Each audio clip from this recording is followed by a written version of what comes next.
On your favorite mobile phone or tablet, get live look-ins, instant replays, scores, stats, audio, free MLB.tv game of the day, and more. Download on the App Store or visit Mets.com today.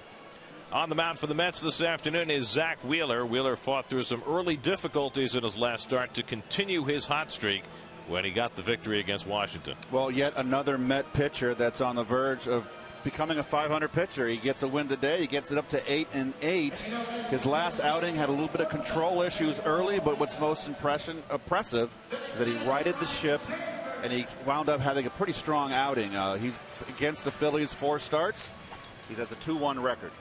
2 starts back, he started against Kyle Kendrick. Wheeler had the upper hand in that one. Well, Kendrick's a sinker slider pitcher, veteran. He's been in the bullpen. He's been starting of late, last couple 2-3 years for the Phillies. The Mets have roughed him up 3 times this year in his 3 starts against the Mets. He is a lifetime 8-9 against the Mets in 19 starts. New York Mets baseball on SNY is brought to you by Bud Light Lime, the perfect beer for whatever happens. By Citi. Citi cards can get you into the action and closer to the game with access to special benefits at Citi Field this season. Visit Mets.com/Citi to learn more. And by StubHub, earn 2% back in fan rewards on every purchase on StubHub, including Mets tickets. StubHub, your ticket to upgrades and more. By Geico, 15 minutes could save you 15% or more on car insurance. Visit geico.com for a free rate quote. And by TD Bank, America's most convenient bank. Mets try to keep the winning ways going in Philadelphia. Mets and Phillies, first pitch coming right up.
Verizon. Create, share, and save every Mets moment all season long with the latest devices and accessories from Verizon, America's largest and most reliable network.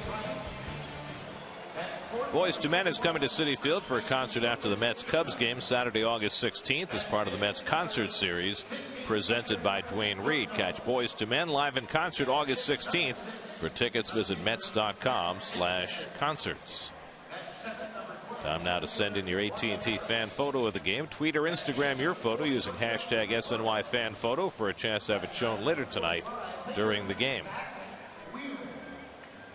Zach Wheeler making his way in, looking to keep his hot streak going. 4-0 over his last 7 starts, 1.59 ERA over that stretch. And that last start against Washington might have been a seminal start for Zach because he really had to do a lot of self-correction in the midst of the ballgame. Well, there's 2 things that I always look for, Gary, in a pitcher when I played and up here in the booth, is that A, how they respond with men on base, and B, how do they right the ship when they get off to a bad start? Are they able to change gears and find a solution? And that, as you said, was very noteworthy of Zach Wheeler, being able to do that. Very impressive.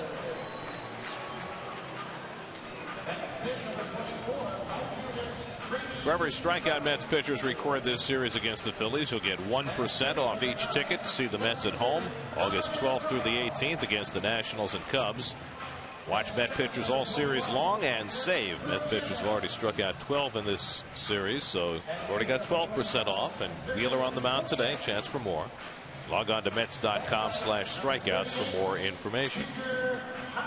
Fanatic's getting Fanatic making friends wherever he goes. He was very flirtatious today. He must have got a good night's sleep. He was flirting with all the girls today before the game. And that's different from other days. How?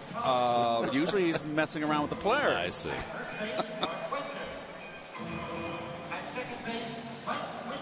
Look, he is hilarious. Well, he's ready to join the home plate conversation. He's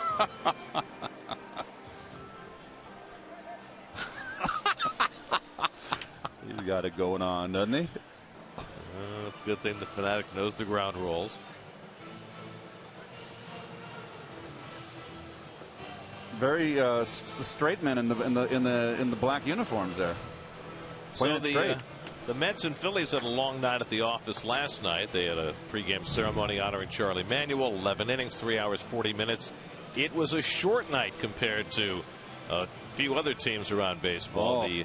The Nationals and Braves had a 3-hour and 40-minute rain delay. Then they played 11 innings.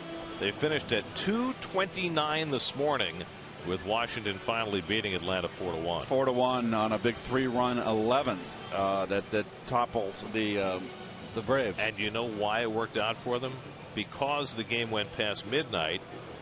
Wilson Ramos was able to celebrate his birthday, which is today, and he had the game-winning hit in the 11th inning. Yes, he did. Followed by Franz, then got an RBI, 2 RBI double, the bases loaded to make that, give them the cushion they needed. And if you thought their night was long, how about in Anaheim last night, where the Red Sox and Angels played 19 innings, 6 hours and 31 minutes, before Albert Pujols hit a walk-off home run in the bottom of the 19th. And we thought we had it bad last night at 11 innings.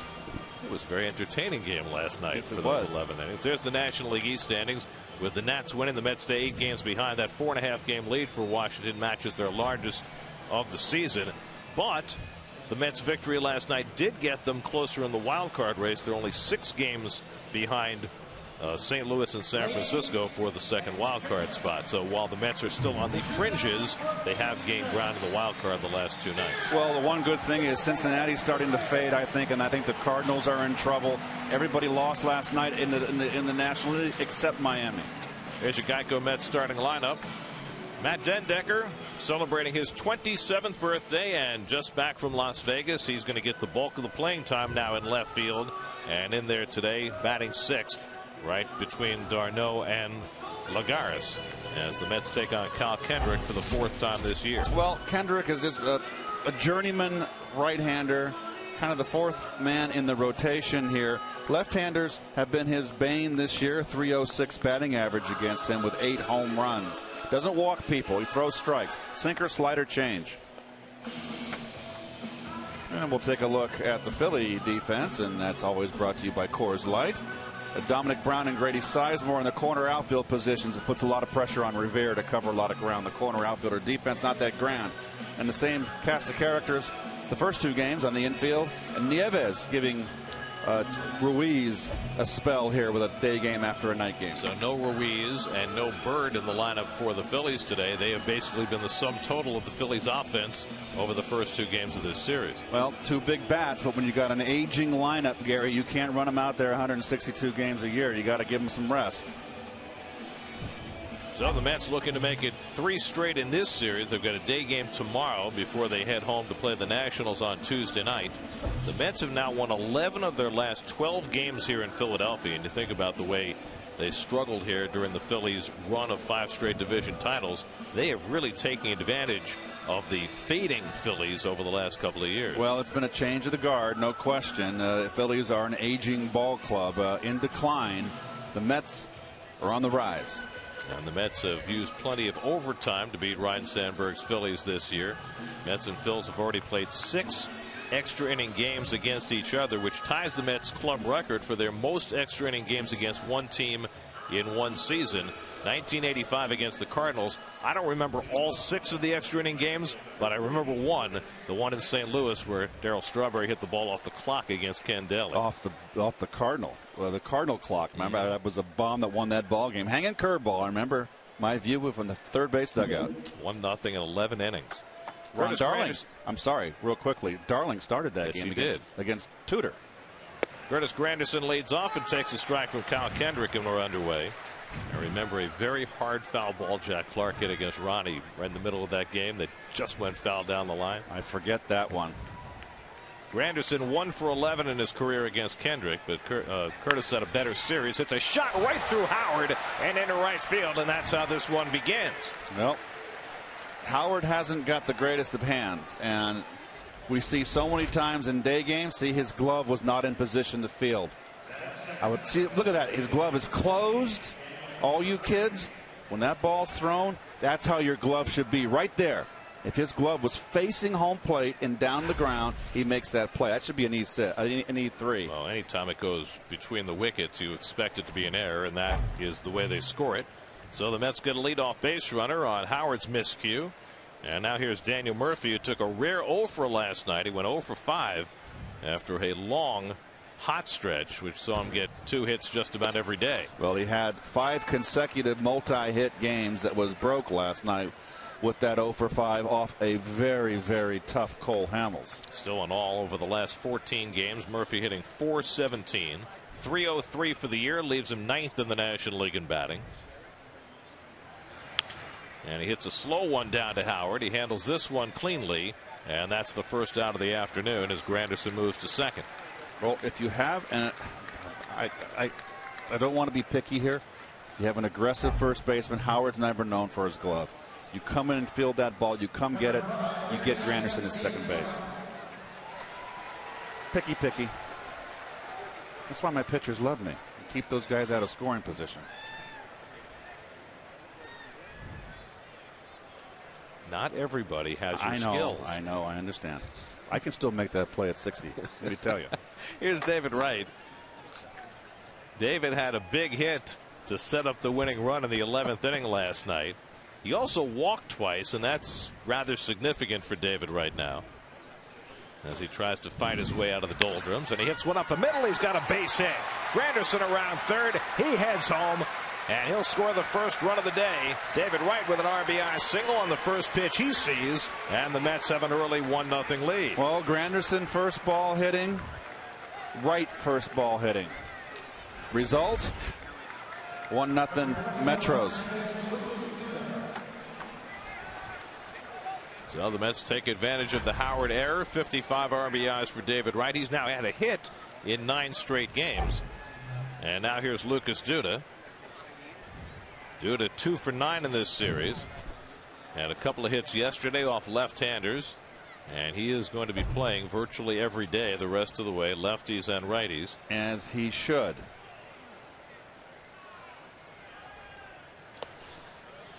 And Nieves has to moonwalk to keep that ball in front of him. Oh, there you go. Nice play. Lucas's last home run is on August 1st. It's been a week and a half, 9 days since his last home run. And I am very wary. I don't want him to worry about that. I don't want Lucas to feel that he has to hit home runs. They will come naturally. He's so strong. There's not a ballpark in the National League or the American League that can hold him left, central, right, right. He's very strong. Hit the line drives. You get under a ball, they'll go out. Travis d'Arnaud waiting on deck.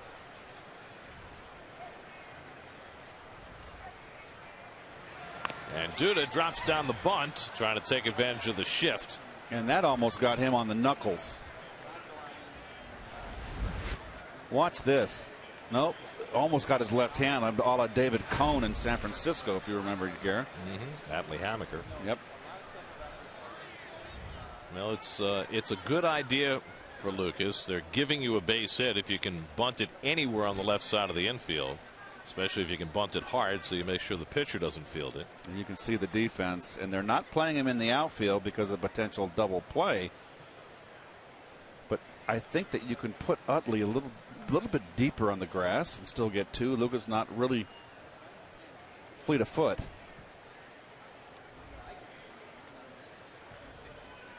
Kendrick ahead 1-2. And he pops one up. Dominic Brown comes ambling in from left. And he's got it for the second out.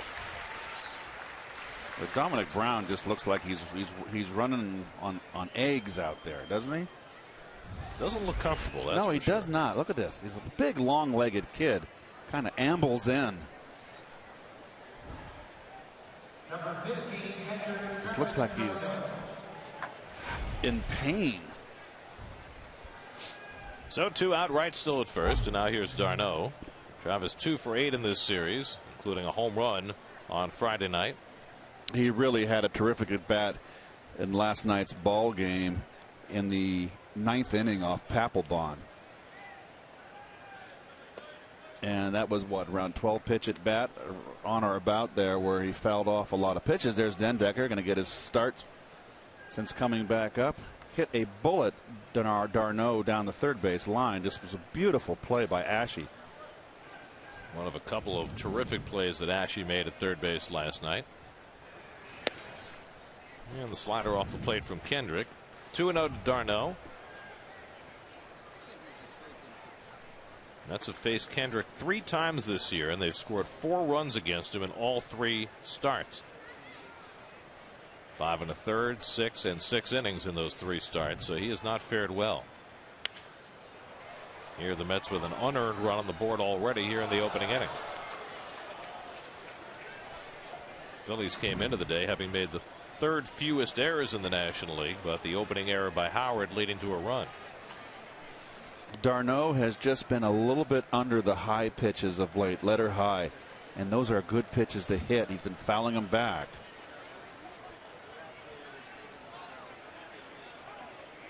And my thought is, Gary, okay, I'm keep fouling that pitch off right there up in the strike zone. Make an adjustment. Get in BP and make sure you hit the top half of the ball, you hit line drives, and really focus on hitting line drives. Those are great pitches to hit. Now d'Arnaud with a 3-1 advantage. And he fouls away the fastball. 3-2.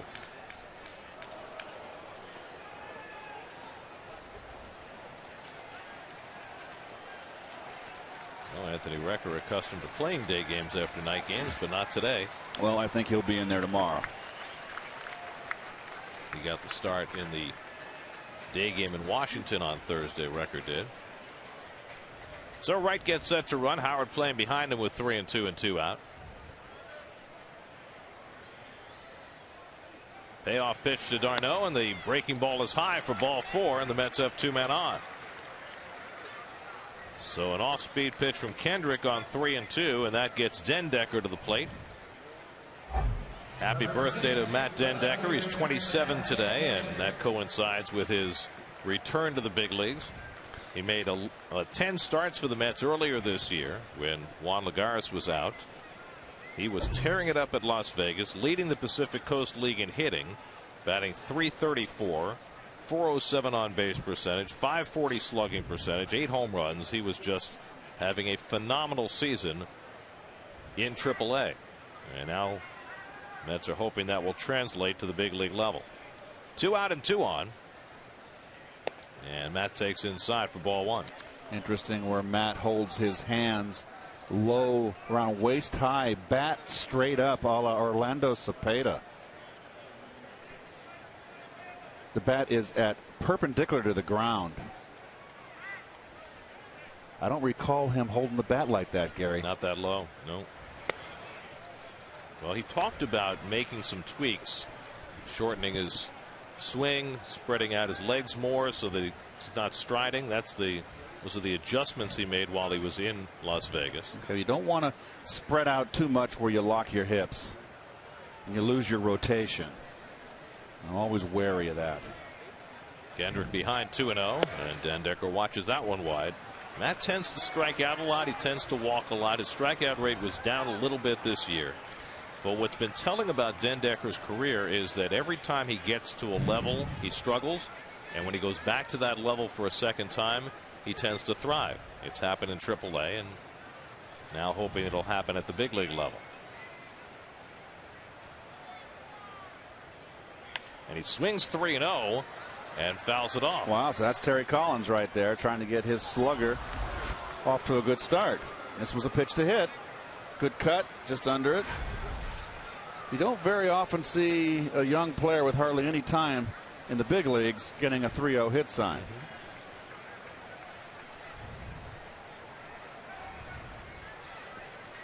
Right at second, Darno at first with 2 out. A run in here in the opening inning.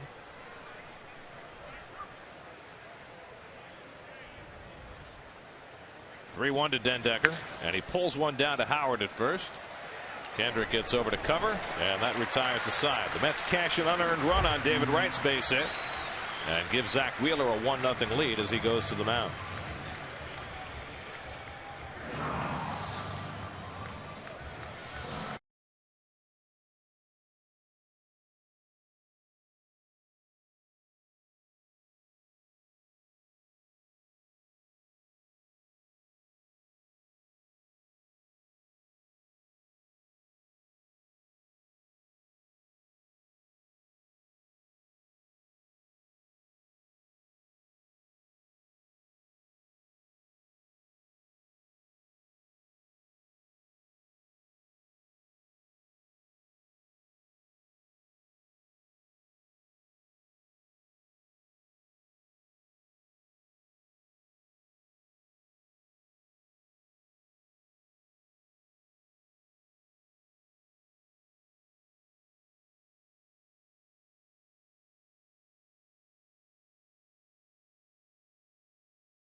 Monday afternoon, lots of left-handed bats in there against Zach Wheeler.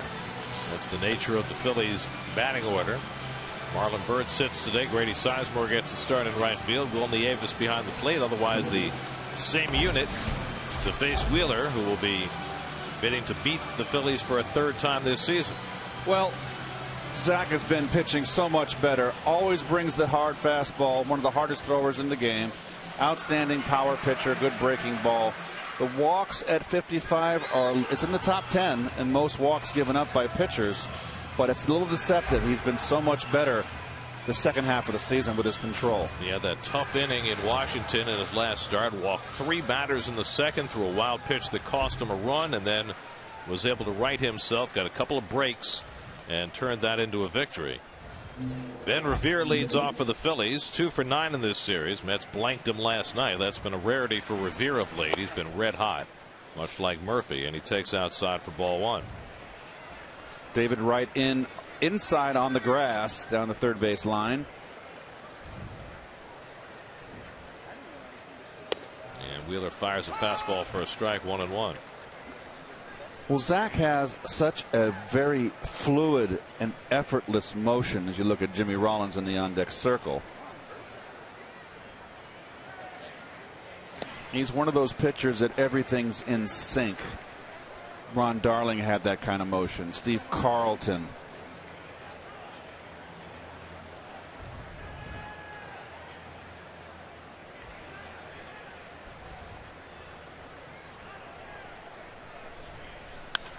Hits sharply, and David Wright down to get it, and throws out the speedy Revere for the first down.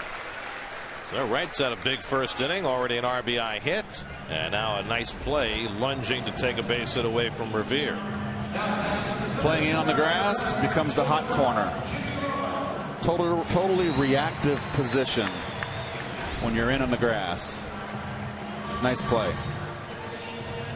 It's the day games. It's those pants hiked up.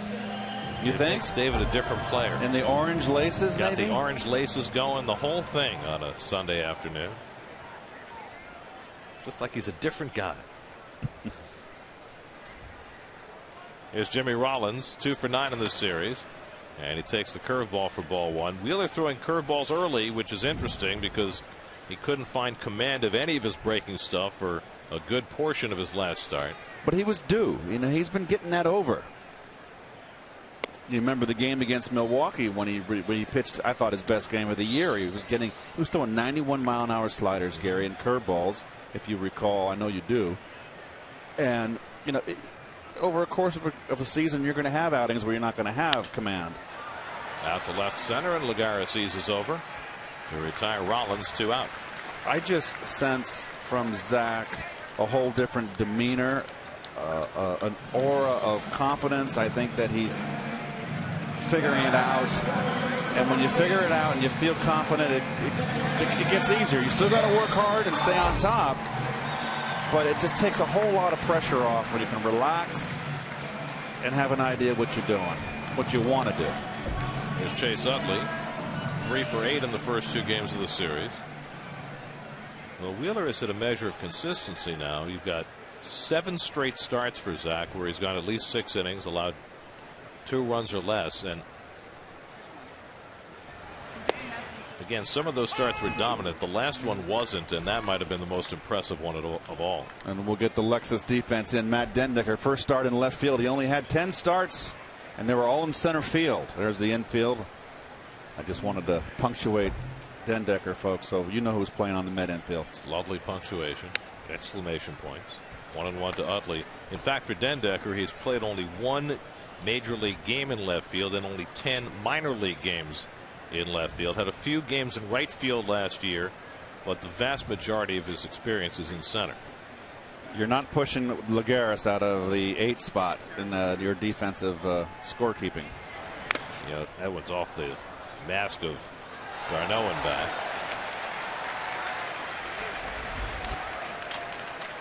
Oof. Yep, that'll wake you up. Well, you know, it's funny how things changed as Travis looks to be okay. 2 springs ago, Dendecker was the guy. Yes. He made those spectacular catches all spring and looked like he was going to be the center fielder of the future. Then he broke his wrist right at the end of the spring. Right. Lagares came up shortly thereafter and started running with that center field job, and now nobody can supplant him.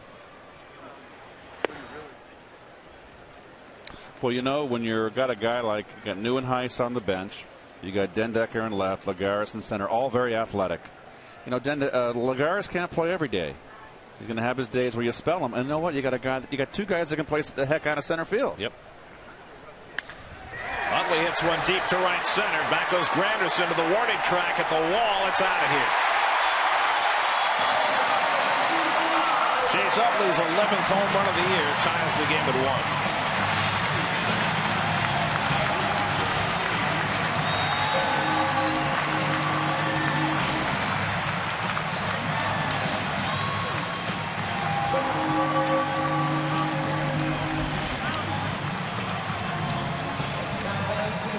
Well, left-hand hitter, little hockey swing. We've seen it all the time. Like a typical left-hand hitter, Utley, his strength is downstairs in the strike zone.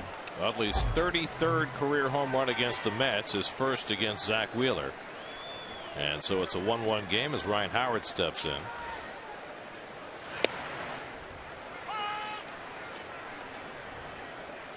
Chase Utley's been a model of consistency even through his injured years. Has had double digits in home runs, 11 straight seasons, tying the major league record for second baseman.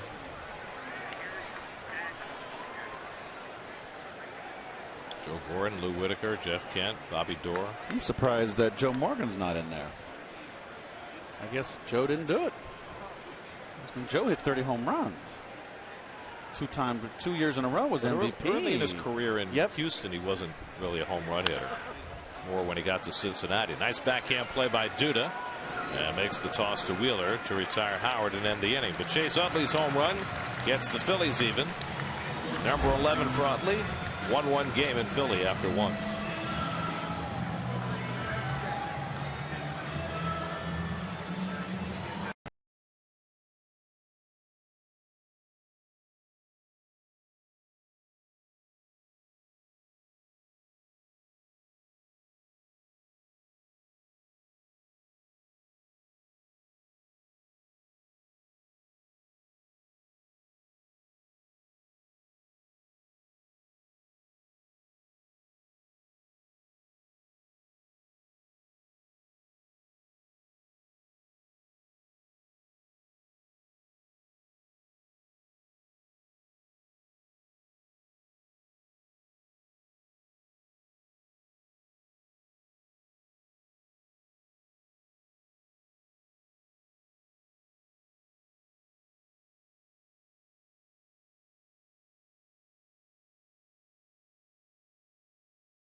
Second inning, 1-1 game. Juan Lagares leads off against Kyle Kendrick.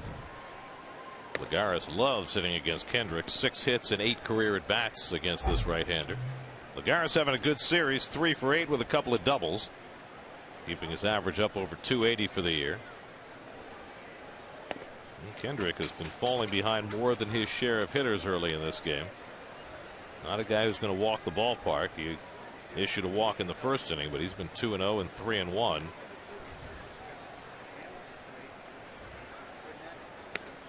And now behind Lagares, 3-0 with Wilmer Flores on deck.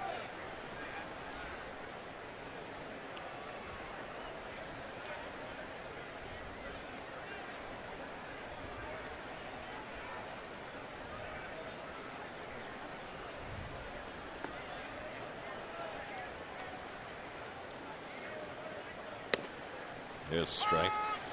Kendrick has a deceptive motion that works in his favor, and he hasn't got the greatest stuff in the world. He comes at you with a sinker slider, but he's got a little herky jerky, hides the ball well. A little hesitation. He had a good outing against Houston his last time out Tuesday. 7 innings, 1 run. Wound up a no decision. Again, the Phillies won in 15 innings, but the previous 5 starts he had an ERA over 8. So he really needed that one, and now trying to put together good starts back to back. But he walks Lagares to lead off the second, and the Mets have their second walk of the day.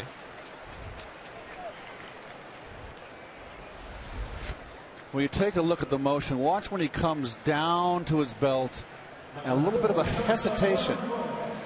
It seems like it, and it's really not. But from a hitter's eye, that's part of his deception. Try to throw a hitter off stride. Here's Wilmer Flores, 2 for 8 in the series, making his 4th straight start at shortstop. And takes the letter high strike. Well, if you have a pitcher who has that manner of deception, but he does the same thing every time, you catch on to it. Don't you eventually adjust? You catch on to it. Yes. So here's a guy who's been in the league for 7 years. Now, I'll add to that after this pitch, and I'll be contemporary.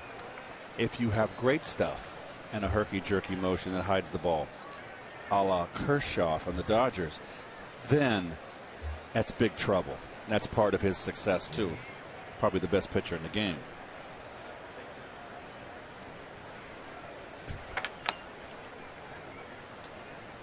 But how many people have both? Both the deception and the great stuff. And I'll harken back to my time. Don Sutton had Kershaw stuff. I mean, Kershaw's a left-handed Don Sutton. Great curveball. Sutton had the herky-jerky motion with all the pitches. Very difficult. That's why Don Sutton's in the Hall of Fame. He won 300 ball games, right? He did, yes.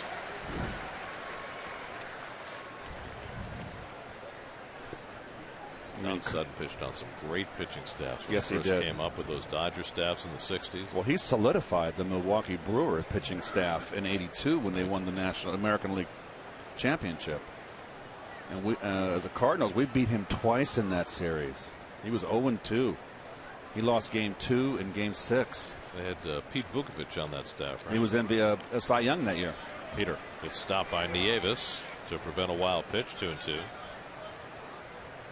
But Kershaw has that big shoulder lift where he's almost like his shoulders are pointing to the sky, which really then hides the ball. And he's got that great curveball. He throws hard. Got great command.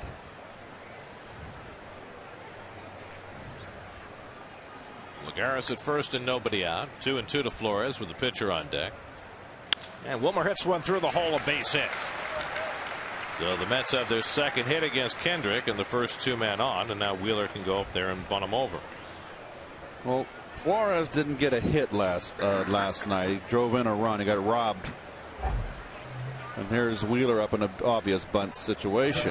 But I like the way that Flores is swinging the bat aggressively, not touching the ball. And you're going to see here it's going to be definitely a bunt here. Ashley's going to be way in, and really Howard's got to come in too. I mean, come on. Wheeler's not going to be swinging the bat. Zach has 10 sacrifice bunts this year, which leads the National League.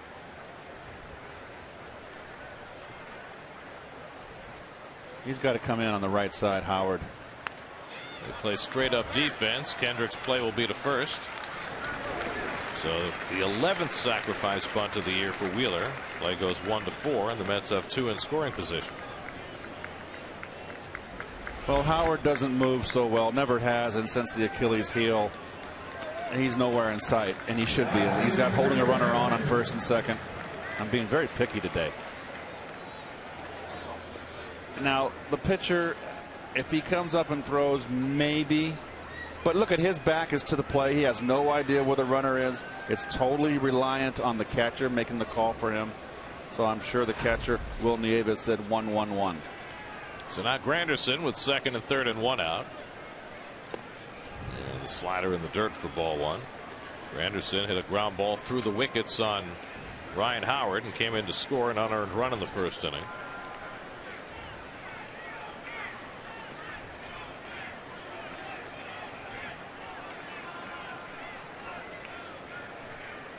Infield back, they'll concede a run on a ground ball. And another breaking ball in the dirt, and a good stop by Nieves again. 2-0. Nope, there's an open base here. Well, you know what? There's an open base here. And if I'm Curtis Granderson and I'm hitting, I've got a pretty good coverage with the guy in the on-deck circle right there. Red hot Daniel Murphy. I'm getting the pitch to hit here. This is my pitch to hit. Granderson's done a good job getting a runner in from third with less than 2 out. 11 for 18 this year. That's 61%. Better than the league average.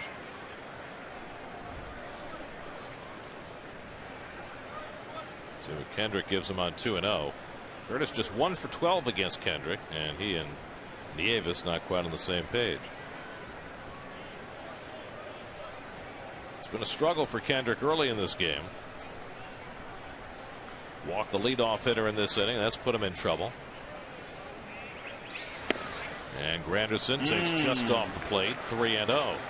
A little cutter. Remember when Kendrick kind of had a resurgence 2-3 years ago, he started throwing that cutter to left-hand hitters. I thought that was a strike. It might have been inside. It wasn't down. Granderson has more hits on 3-0 pitches than anybody in the majors this year. And he takes that one high for ball 4, and the bases are loaded. So the third walk issued by Kendrick, the second in this inning. This is a guy who averages less than 2.5 walks per 9 innings. But struggling so far this afternoon. There's my old Little League teammate, Bob McClure. I'm going to have to go down and say hi. I keep forgetting Bob is the pitching coach here. I'm going to go down and say hello to him. We grew up together in Pacifica, California. He was briefly a Met. And that was great fun when we were teammates.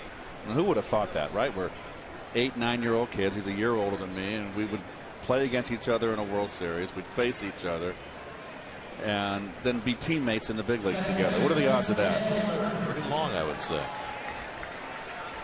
So Murphy has a crack here with the bases loaded and 1 out. Lagares at third, Flores at second, Granderson at first. Now Murph rolled over his first at bat on a ground ball to first base on a sinker. They're not going to play Murphy anything but straight up. So you're going to get that sinker.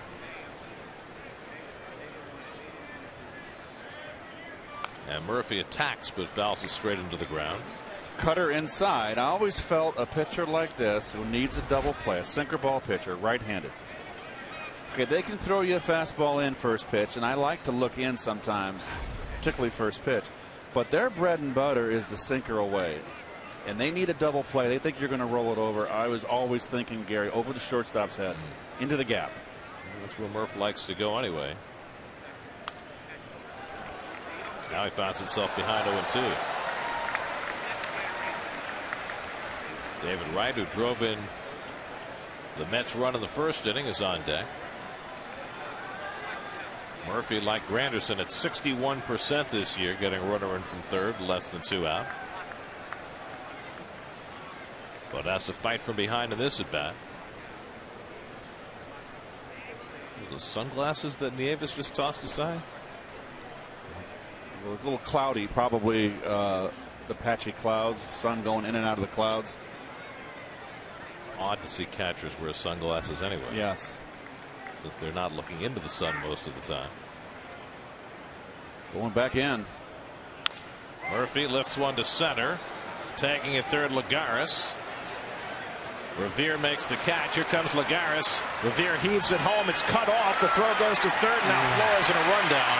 And he's tagged out to end the inning. But the run counts on the sacrifice fly for Murphy. The Mets go in front 2-1.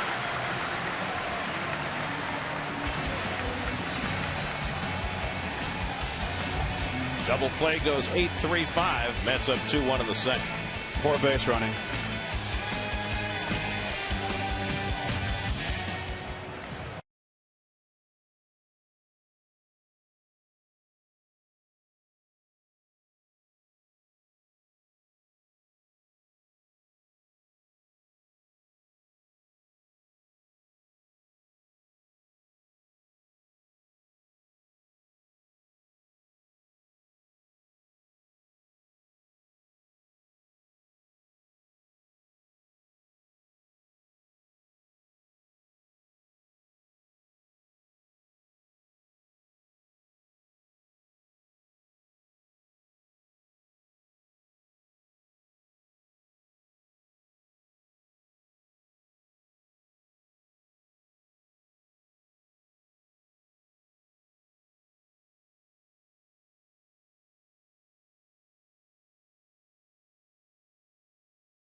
Hard Facts brought to you by Frost Brewed Coors Light. And since he's been on this hot streak, Zach Wheeler's been up among the big boys in the major leagues, top 5 in ERA, along with John Lester, the emerging Corey Kluber and Tyson Ross, and of course the big guy Clayton Kershaw, just ahead of Felix Hernandez, who's 6th behind Wheeler.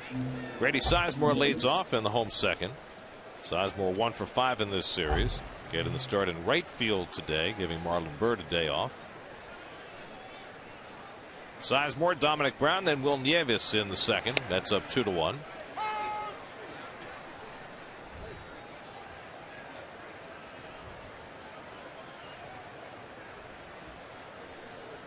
On that last play, Keith, that ended the top of the second inning on the sacrifice fly by Murphy, Sizemore hits one right at Murphy, and that's the first out. What is Flores' read there when that throw's coming in from center field? Well, I was just thinking, Gare, it's like, what was he thinking? If you're going to go, and he's got to tag up because it's an obvious can't fly ball, it's going to be caught. And you're tagging up why? If he throws it over the cutoff man's head, there's your read. You can tag up and you can come, watch the throw come down hard 10, 15 feet. And if the throw's on line, you hold up. If it's high enough where you read it's going to be over the shortstop's head, the cutoff man's head, but this case was the first baseman, you go to third. So is that just a matter of Flores misreading the throw and thinking that it wasn't going to be cut off? Or was he thinking, I'm going to draw the cutoff to the run scores? But that's not good thinking because the ball's deep enough and you got Lagares at third, he's going to score easily. Right, Revere doesn't have a great arm. No. So either it was a very poor read because he did throw a kind of a rainbow in, but Flores hasn't been around enough to have enough experience to know the outfielder's arms yet, but still, that's bad base running. 1-2 to Dominic Brown. Wheeler strikes him out with a nasty fastball. That's his first strikeout of the afternoon. Well, Dominic Brown has really taken not one step back, in my opinion. He's taken 3 steps backward. I thought he had a chance when he first came up, before he even had that 1 month where he had all those home runs last year, Gare. And he's a one-speed player, and it's not 5th gear. Here's Will Nieves getting his first start in the series. Carlos Ruiz taking the day off. Ruiz had 2 hits, including a home run in last night's game. Nieves, 36 years old, with his 7th big league team.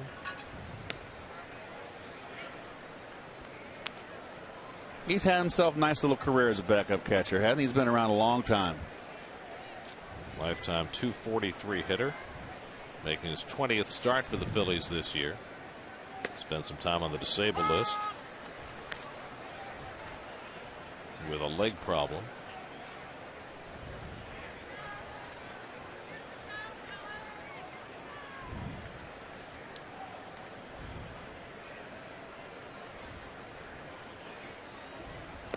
It's a nasty curveball from Wheeler had Nieves welling.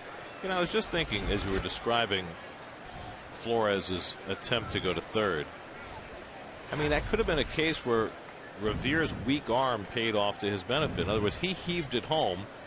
Flores saw the heave, read that it was going to sail into home plate, but his arm was so weak it only hit the cutoff man. Shouldn't happen. Back-to-back strikeouts for Wheeler. He's got a 2-1 lead after 2.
Dennis Thurman gives Genet a bike tour of Cortland. Plus, go behind the scenes with Rex Ryan mic'd up on Jets Nation Inside Camp tonight at 7, only on SNY. David Wright will lead off for the Mets in the third. Mets up 2-1. David drove in the first Met run with a single up the middle. I was looking at some of David's numbers today, and you know, we've obviously seen that this has not been his best year, and he drives this one to right center field, and Revere will have to play that on a hop, and David Wright's seen 2 pitches today, and he's 2 for 2.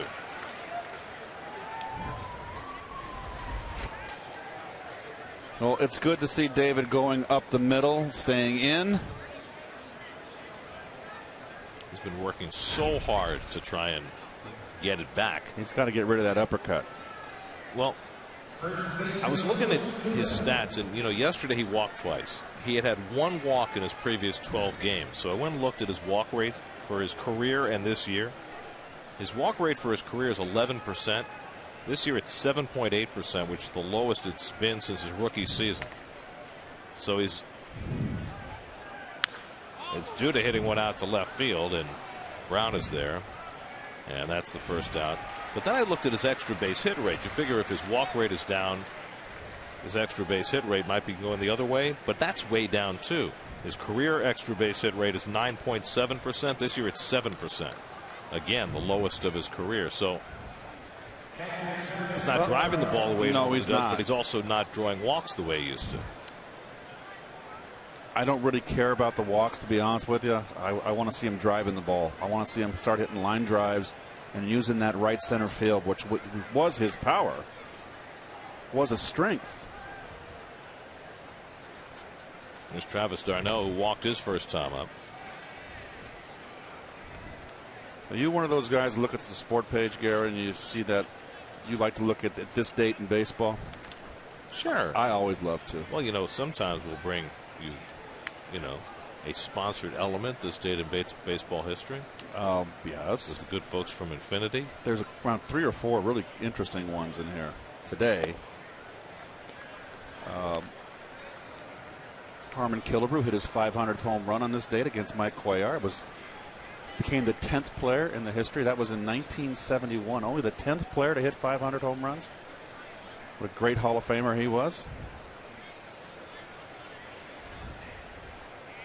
d'Arnaud loops one at his shallow left. On comes Brown, and he'll have to play it on the hop. And that will draw the wrath of the Philly fans, who have been all over Dominic Brown, and certainly will be after that. Well, he is a liability in left field. I've seen enough of him out there now. He doesn't move well. I think the fans have seen enough of it too. Cole Hamels got a little unhappy last night when a ball fell in front of Mr. Brown in left field. So the Mets have 2 men on. d'Arnaud gets a base hit, and Dendecker, who left a couple stranded in the first inning, gets another chance with 2 men on. So Kendrick's rough afternoon continues. He's already walked 3 batters. First time in a dozen starts he's walked that many. Now he's given up 4 hits. And a chance for Dendecker to do some damage. Well, we mentioned, Gare, about Dendecker's hands. How he's holding them now, which is, I think, a major change.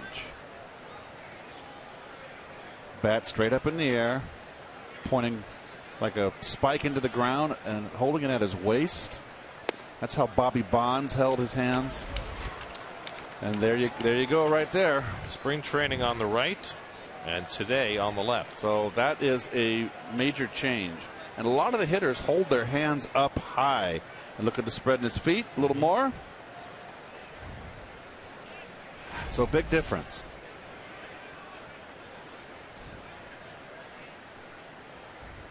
Long hold by Kendrick. And Dendecker drives one to deep center field. Revere back, way back, and he makes a brilliant catch. Ben Revere taking an extra base hit away from Dendecker. That ball did not have a lot of air under it, and Revere made a spectacular play for the second out. This is a terrific catch. Long way to run. Fence to negotiate. Heck of a play. That's a 2-run double right there. Doesn't get any better.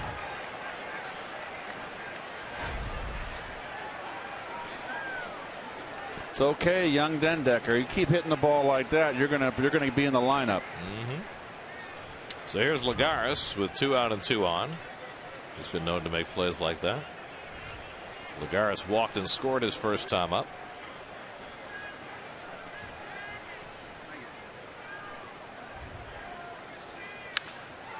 Out to right field, chasing Sizemore back near the wall, and it's off the fence.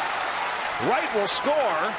Darno being waved home as the ball gets loose. All the way to third goes Lagares with a 2-run triple, and the Mets have a 4-1 lead. That ball carrying very well to the opposite field, nearly went out of the ballpark, and Lagares has his 3rd triple of the year.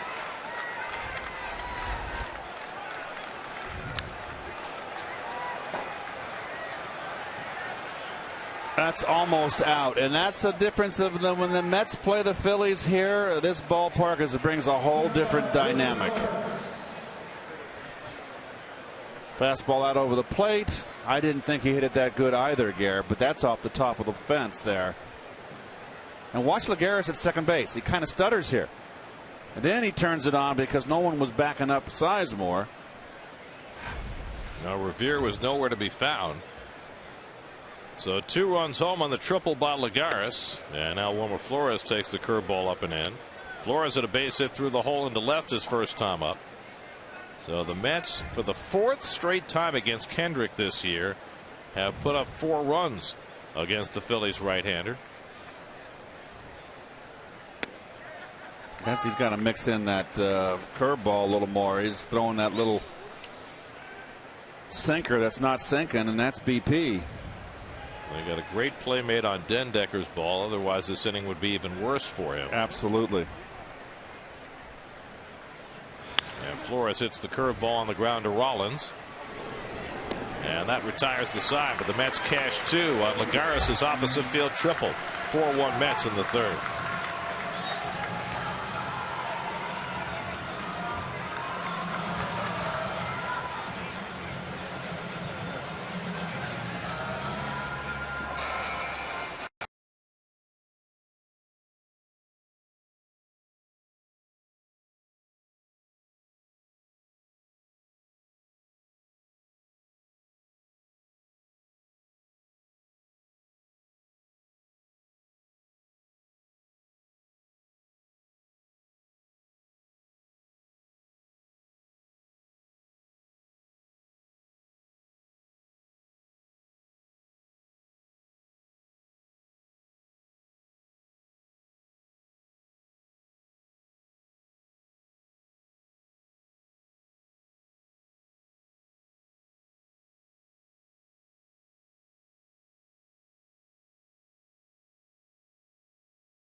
Attaching Charlie Manuel's plaque to the Phillies Wall of Fame, and Kevin Burkhardt is standing by with the honoree. Kev? Yeah, Charlie, I was lucky enough to have a lot of neat baseball conversations with you when you were here. And last night, what was that like for you, walking down the red carpet, all the adulation, as you said, the hugs yesterday? What was that like? It was fantastic. I didn't know how I was going to react or act, but it was a big moment for me, and I really appreciate everything about it. I was kind of leery when I started talking, the mic, the mic was kind of delayed, and I couldn't really hear some things I was saying. I kind of was, I was kind of panicking a little bit. I'm thinking, I want to make sure that they understand what I'm saying. And outside that, everything was great. People tell me it came out all right. I guess that's what counts. Yeah, I know what you mean. It was a little delayed, so it comes back to you a little late. When you manage, there's so many things about your style, and one of them was you would walk through the clubhouse a lot and talk to your players a lot, and that doesn't happen a lot anymore. Why do you think that was important for you to do? I think that was my way of communicating, and I think I treated people. If your name wasn't in the lineup that day or you hadn't been getting to play, I didn't quit talking to you. I didn't turn away from you, and I didn't want you to think that I'd forgot about you, and that I didn't have plans to come back and play you, if that makes sense. And I try to always put the best lineup on the field we possibly could have. I wanted to put you in a situation where you could succeed and be comfortable. And if I got the most out of you, I feel like that was the biggest thing, and that we had a chance to win. Who taught you to do that? Where did that thought process come from? I think a lot of it.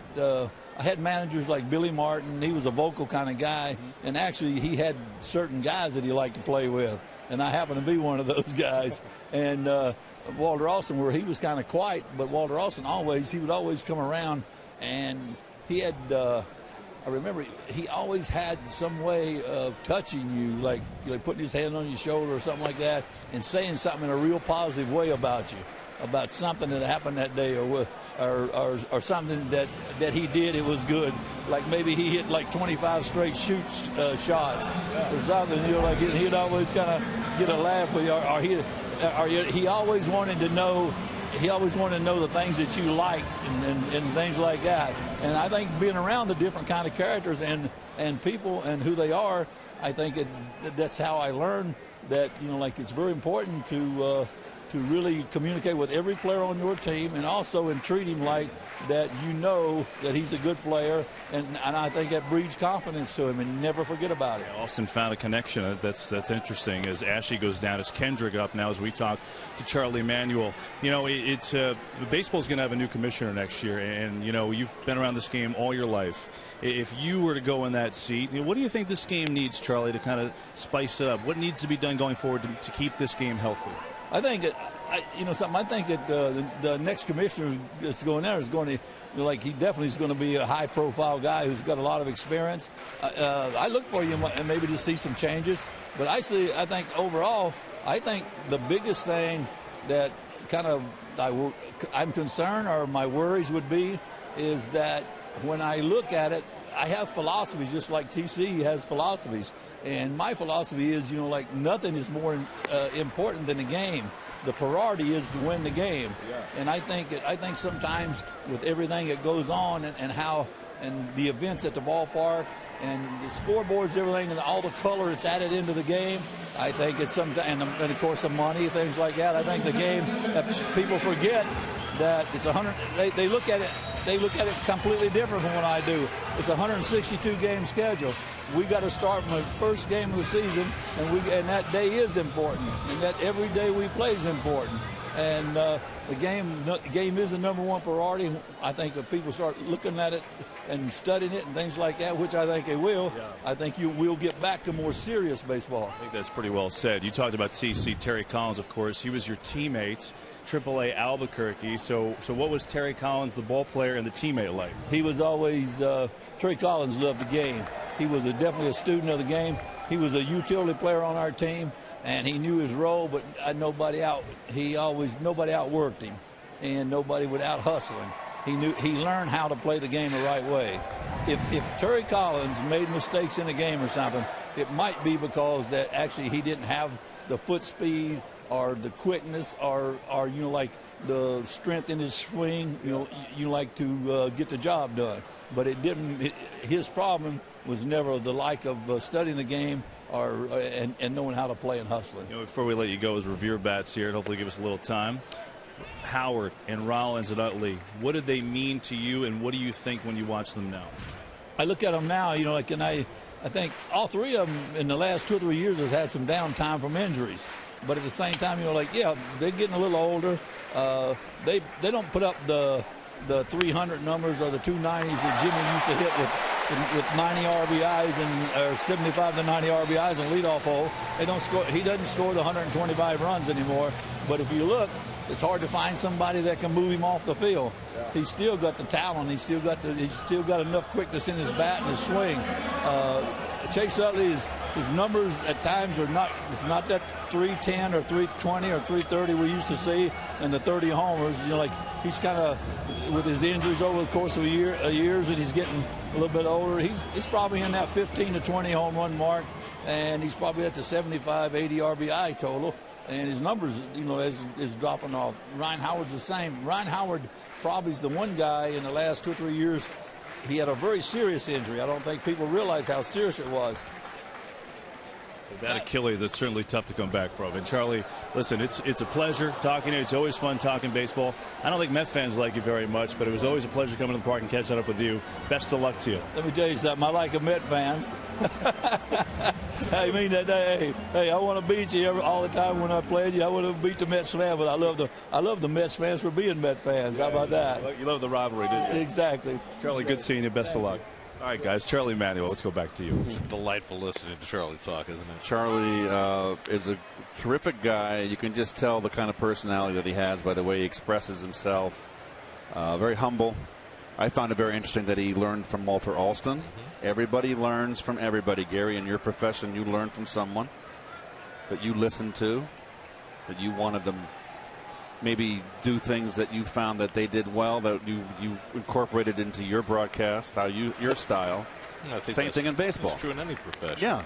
And you take a little bit from those that preceded you and you make it your own. Exactly. And another interesting thing was that Charlie never was really an everyday player. He was a bench player. So he would be sensitive to being ignored by a manager by being maybe the 25th man on a roster or just a pinch hitter. So he went out of his way. I found that very interesting to make sure that his bench players felt they were part of the team. It's all good stuff. That was a great interview by Kevin. Great questions. Meanwhile, after Wheeler had struck out 4 in a row, David Wright's 12th error of the year, keeping the inning alive for Rollins.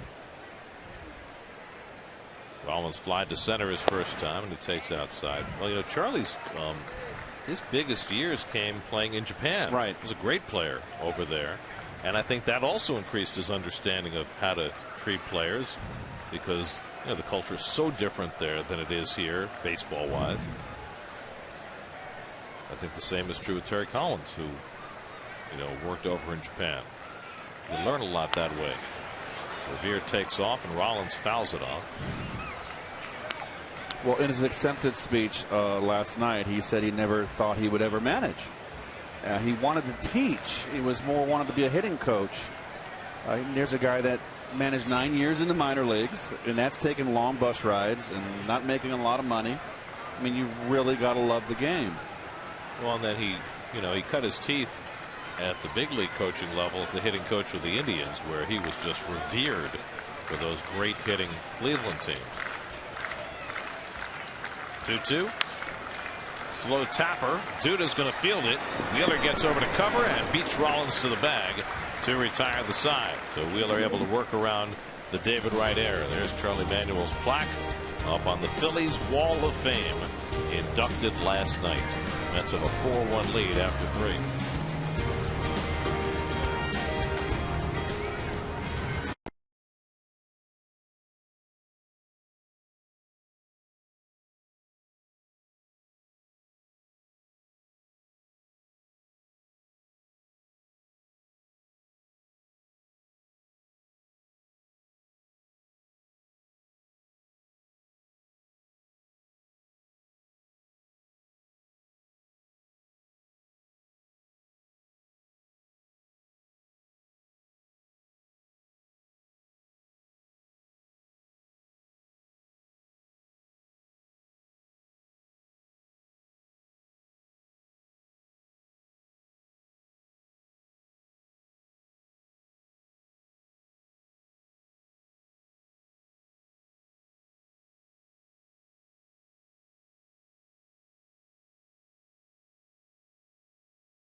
Fourth inning, Zach Wheeler will lead off against Kyle Kendrick.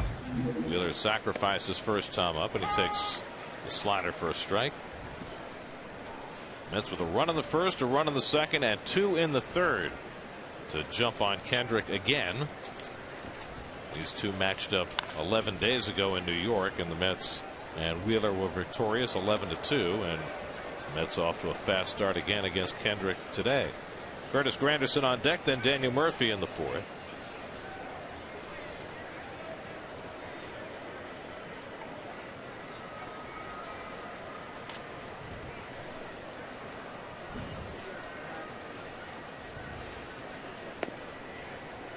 One and two to Wheeler. So the Mets played the Giants last week in New York. The Giants left to go to Milwaukee and Kansas City, and they have hit a big roadblock in Kansas City. Wheeler strikes out on a pitch in the dirt, and Nieves slaps the tag on for the first out. Giants were overwhelmed the first 2 games of that series by the Royals, and Casey put up a 4 spot against Lincecum in the first inning this afternoon. And you kind of look at the schedule when the season starts, Gary, and you kind of go, well, you know, we got this road trip and we got some patsies we can beat up on. But you never want to look ahead because they've caught a red hot Kansas City club. And it's been an up and down year for Kansas City, has it not? It has, and right now they're playing fantastic. They've won 6 in a row, and they're just a game and a half behind Detroit. I don't think anybody figured that. They figured that was going to be an easy division for the Tigers to win, but it has not gone that way. Granderson ropes one into center field, and he's got himself a 1-out hit. So Curtis, who was aboard on an error and a walk, now has his first hit of the afternoon.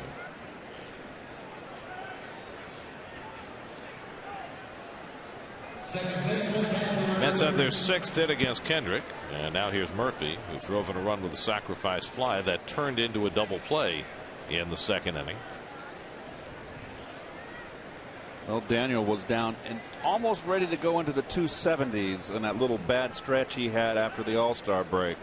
And now look at his batting average, over 300.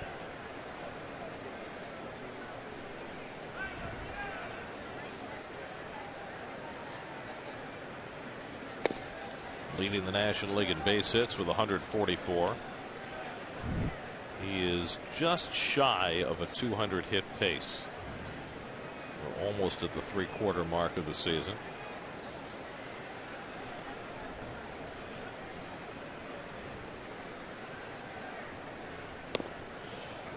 And one of his goals this year was to increase his walk total, and he's been able to do that.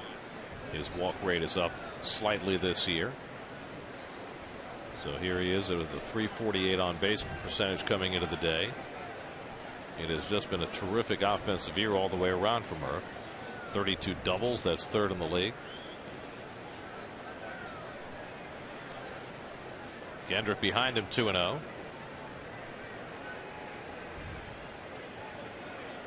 And another base hit for Murphy.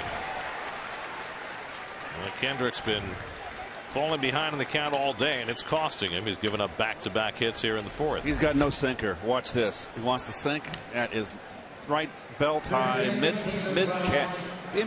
thigh, excuse me, right down the pipe, and that's just going to get you early Budweiser, or maybe an iced tea, whatever you prefer. Whatever your choice in that realm is. So here's David Wright, who's 2 for 2. It's been a very encouraging afternoon for David so far. He's only seen 2 pitches from Kendrick. Single to center to drive in a run in the first, and hit one hard into right center for a base hit to start the 3rd. Granderson at second, Murphy at first, and 1 out.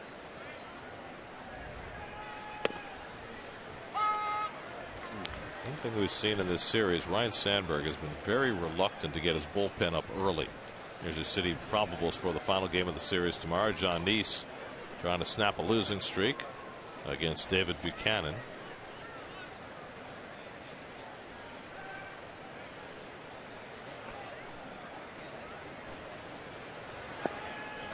Waiting for him to throw David inside. He's been getting his fanny kicked by David on the ball away. Trying to come in there and just missed.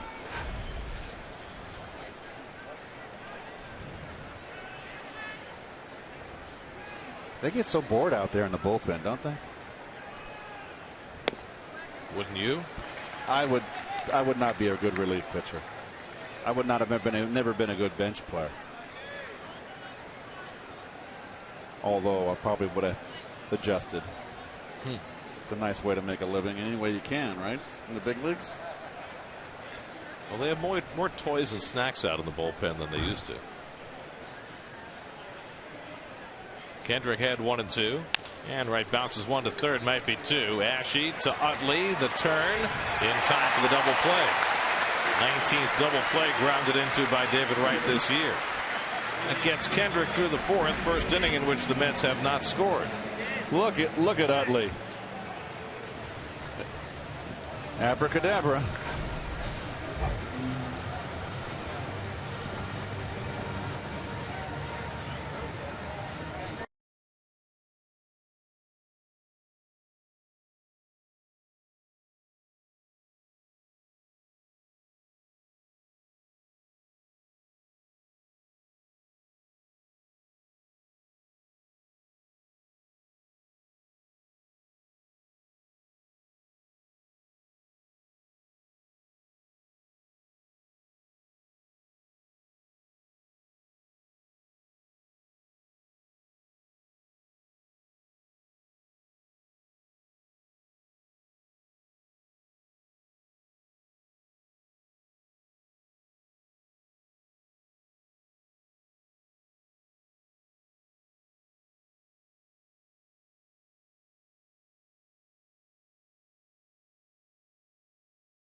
This date in baseball history, 1981, baseball returned from its 2-month strike, and Pete Rose, who had been tied with Stan Musial for the all-time National League hits record, broke that mark. I remember it well. There I am. Look at you. I was there for baseball history right there. And how ironic that Pete would break the record against Stan Musial's St. Louis Cardinals. Pete, of course, Rookie of the Year in 1963 with the Cincinnati Reds. And I still say to this day, Pete Rose, the Phillies never would have won a world championship if it wasn't for Pete Rose, who was on the backside of his career, still effective, more than effective. But he brought such leadership. He was one of those infectious players. Gary, Willie Stargell, Lou Brock, Pete, that brought more to the plate than just their performance. Of course, that Phillies World Championship was the year before the strike in 1980. Baseball played a split season in 1981. Went on strike in June. I believe they declared first half champions, then came back in August. They had the All-Star game and then went back to playing baseball for the final 2 months. Whitey went through the roof because we had the best overall record. And they made the choice to have the split season, the first half winners and second half winners. And we had the best overall record for our division. And Whitey went ballistic on that choice. You didn't win either half? Did not win either half. But you had the best overall record and you didn't make it to the postseason. Nope. We're going to have Russ look it up. Utley homered his first time up. The only hit against Wheeler so far today. There was something that went on, and I'm pretty sure we had the best overall record. Ryan Howard on deck, then Grady Sizemore. Yeah, the Expos wound up playing the Dodgers in the league championship series. Right. That's the year that Rick Monday hit the home run in Montreal. Steve Rogers, a pinch hit home run. Blue Monday. Pete was quite a player. When you were around Pete Rose, folks, and I was a young kid, and he comes around and you got Pete Rose telling you, hey, I like your swing, blah, blah, that goes a long way, lifting your morale. Utley pops one up. Long run in for Lagares and Granderson, and Lagares makes it look easy. 1 out.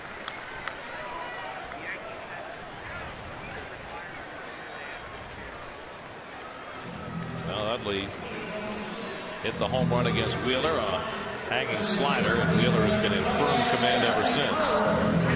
Retiring 8 of 9, the only blemish, the David Wright error with 2 out in the 3rd. So Wheeler right back in that same groove again. He hasn't given up more than 1 home run in any game in his last 33 starts. Faces Ryan Howard here with 1 out. And it's in for a strike, a slider. He's come a long way with that pitch right there against the left-hander. That little backdoor slider. Doesn't break much. Doesn't have to. Starts around 2 inches outside, a bad ball, and breaks in for a strike. Goes to the changeup. His changeup is still a work in progress, and he doesn't use it very much. Just sprinkles it in. Kind of a show me against the left-hand hitter. Yep. Howard drives one to right. Granderson over in front of it. Granderson was playing almost back on the warning track, and that was the right place to be. 2 out. Well, every time Howard hits a ball good, particularly in this ballpark, we're so used to it going out. He's hit 3 balls on the screws here, and none of them have gone out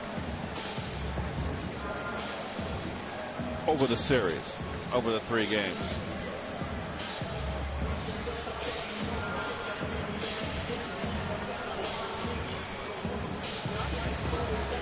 Horizon Fios fastball velocity.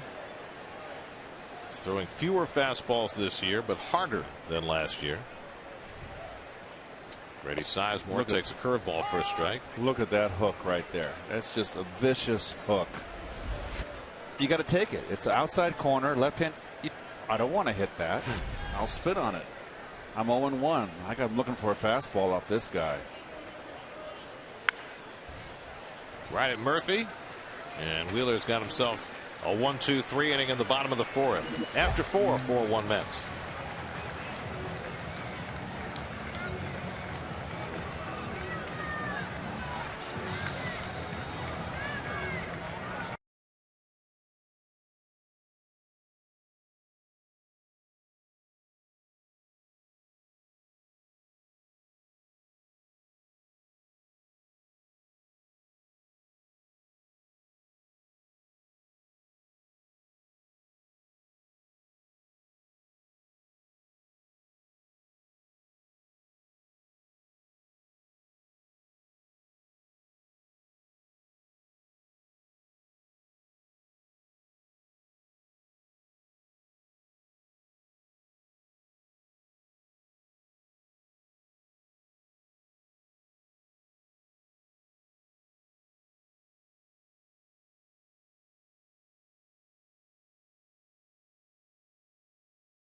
The year the Knicks had a record payroll but earned record losses, and Jets defensive tackle Dwayne Robertson had more cars than sacks.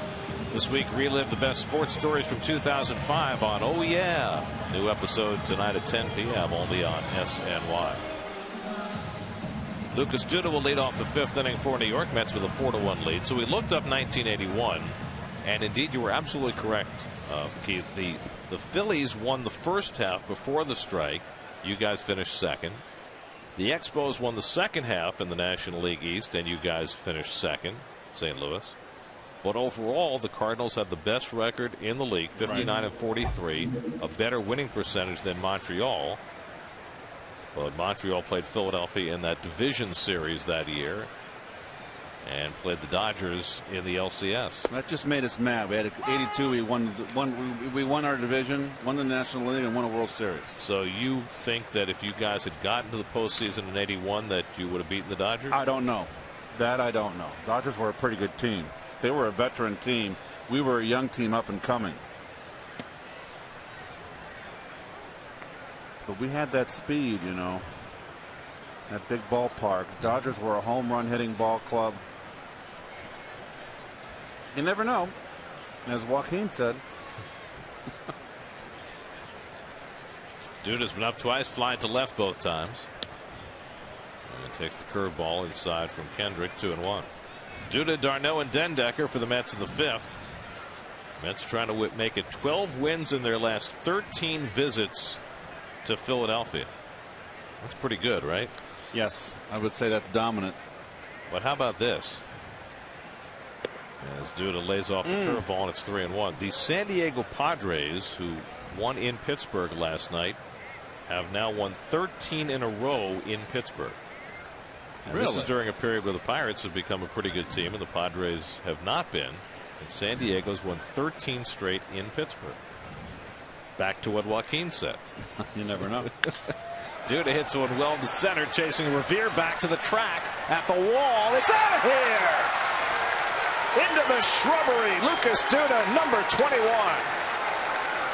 Oh, Kendrick's giving home plate umpire Tom Woodring a little peace of mind on that call on that curveball. What a bomb by Duda. 21 for 21. Well, I had a hunch when I brought it up, and that was my intent, Garrett, when I said Lucas hadn't hit a home run since August 1st.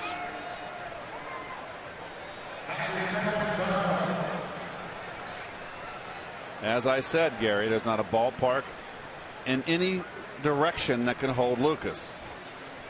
He is the Hulk. So the Mets now with a 5-1 lead. Travis d'Arnaud has walked and hit a pop fly single to left and scored a run. And he hits one in the air to deep left field. Back goes Brown looking up, and it's out of here. Back-to-back home runs, Duda and d'Arnaud.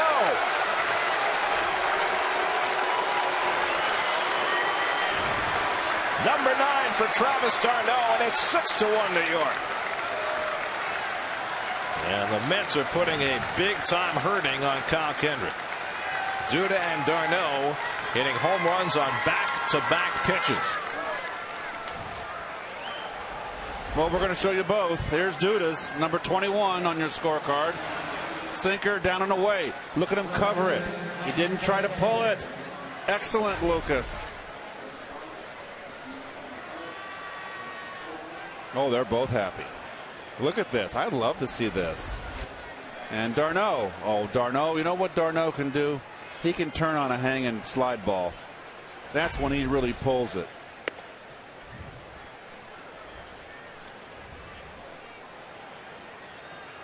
So the Mets go back-to-back to open up a 6-1 lead. Dendecker, who gave one a pretty good ride to center his last time up, only to have Revere make a great catch, and he drives one into center for a base hit. So 3 straight hits for the Mets to start this fifth inning. Back-to-back homers, and now Dendecker taking one right back up the middle. And there's no one up. Dendecker hit the bullet last at bat and hits another bullet up the middle. Well, he was raging hot at Vegas, and he's bringing that with him.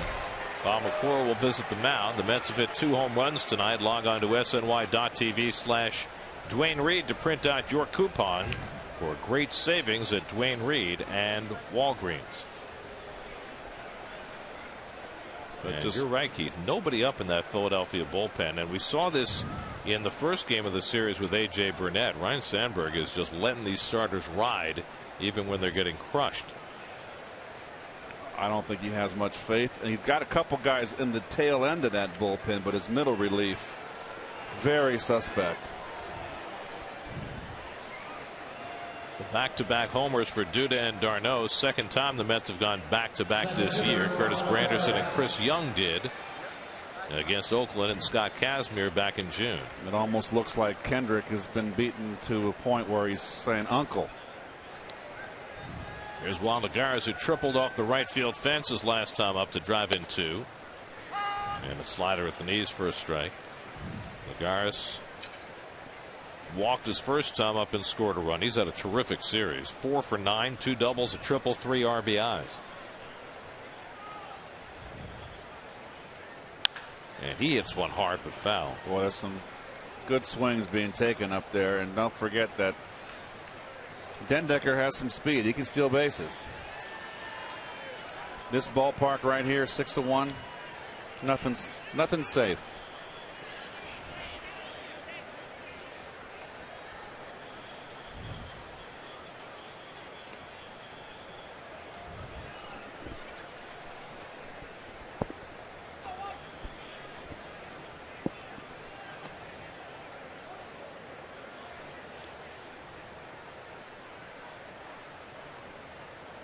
To Lagares, and the breaking ball hit right at Rollins, and scrambling back to first is Dendecker. 1 out.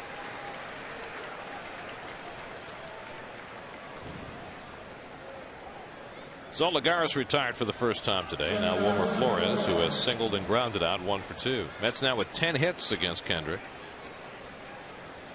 including the 2 home runs in this inning. They have been very harsh with their treatment of Kendrick this year. It's his 4th start against the Mets, and they just tattooed him. Flores pops one up, and Revere waits for it. 2 out. Well, it wasn't that long ago that the Phillies would throw a succession of aces against you. Halladay and Lee and Hamels. And they, year after year, had, if not the best, then close to the best pitching staff in the league. Those days are long past. Well, Kendrick was their 5th starter. He has survived when all the others have gone by the wayside, other than he and Hamels. Halladay's retired. Lee on the shelf for the rest of the year with elbow problems. The bullpen is shambles, although they've unveiled some pretty good-looking arms. The backside of their bullpen, they're strong. Right. The middle is where they're. We were talking earlier. Strike 2 right there, and a bad breaking ball. I've never seen a bullpen with 4 left-handers. The Phillies this year have the 3rd worst ERA in the league. They've issued the 2nd most walks of any staff in the league. That's a big change.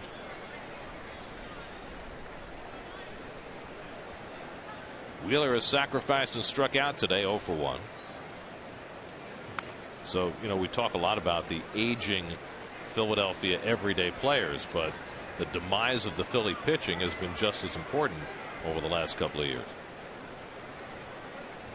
Right, Sandberg took over for Charlie Manuel during the season last year. This is his first full year.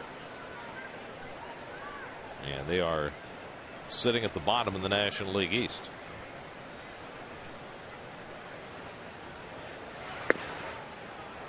It just missed. 1 and 2.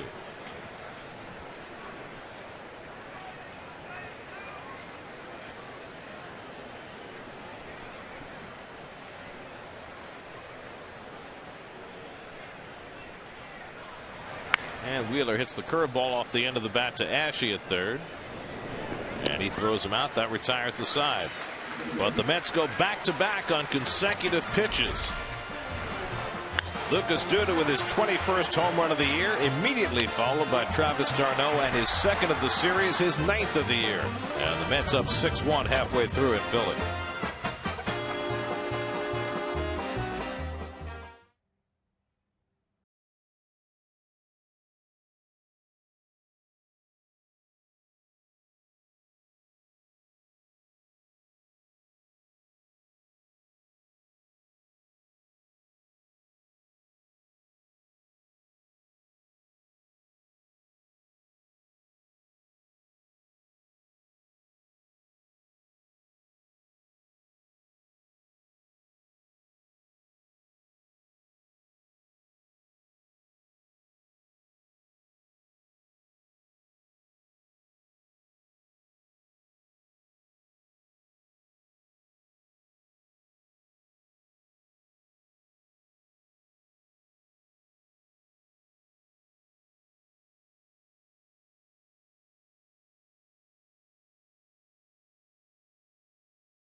6-1. They lead bottom 6 on a nice sunny day here at Citizens Bank Park. We watched David Wright in the field getting ready for this inning. And one thing about David, well, really a lot of the Mets, they are into football. They are into fantasy football. And this year, they're kind of making it count. Adam Wainwright gave Wright a call the other day. And Wainwright, the last couple of years in St. Louis, has done a charity thing with fantasy football. And he asked David, he said, hey, I want to get other cities and other teams involved to make this a nationwide thing. Can you help? So the Mets have David Wright, Matt Harvey, Jonathan Neese, Daniel Murphy, and Dylan G. all running what is a website called Big League Impact. And it's actually pretty cool. So what you do is it's a bid that goes to charity. Now, it's expensive, but there's more to it. It's $3,000. But what that gets you is August 27th, there is a live fantasy draft at Citi Field. So each Met player will have their own league. So, for example, if you're in David Wright's league, you sit in a suite with him. You get to take pictures, autographs. He gives you a personalized Citi Field tour. Then you do the fantasy football draft. And then you get to hang out, watch the game, batting practice, the whole thing. Wright did assure me, guys, he'll be speaking plenty of trash talk, just like he does when he does drafts with all of his friends. But this money goes through 4 different charities. Adam Wainwright's is a clean water charity. And then through Wright and the Mets, it's the Mets Foundation, and then 2 separate Ronald McDonald's houses, something that Wright has been involved with for years. So it's $3,000 for your chance to get in. The website is bigleagueimpact.org. And really, if you're a huge football fan, want to make a sizable donation to good charities, get a chance to hang with your favorite player and maybe talk some smack, bragging rights in fantasy football. So it's pretty neat. Wright was pretty excited about it today. Let me tell you, there could be no better synchronicity between a player and a charity than David Wright doing fantasy football for charity. Perfect, he is right? so into it. There's ball 4 and Dominic Brown is on. Well, there's football on as we speak. That time of year again. It's got a few more weeks. Well, I mean, it's the beginning of football season, so it's always means it's getting late in the season. All I know is it's a beautiful August afternoon in Philadelphia. It's a beautiful baseball game going on in front of us. And football couldn't be further away. Well, yes. First walk given up by Zach Wheeler. Here's Will Nieves, who struck out his first time. Keith, did you break down the South Dakota State schedule yet? No. Too many college teams. There are a lot. You know what? It just takes away your weekend. You know, I'm down in Florida in the winter. You want to be stuck on a beautiful Sunday afternoon and Saturday in the house, locked into a football game, or do you want to be out on the beach, on your bike, riding? So you're saying you no longer watch college football? I do watch the big games. The real big games. I prefer college football. I think that's much. So you need a couple of top 10 teams going at it. Like you're in Florida. It's Florida State. You got to watch Georgia, Florida, right. Miami. I mean, it's big down there.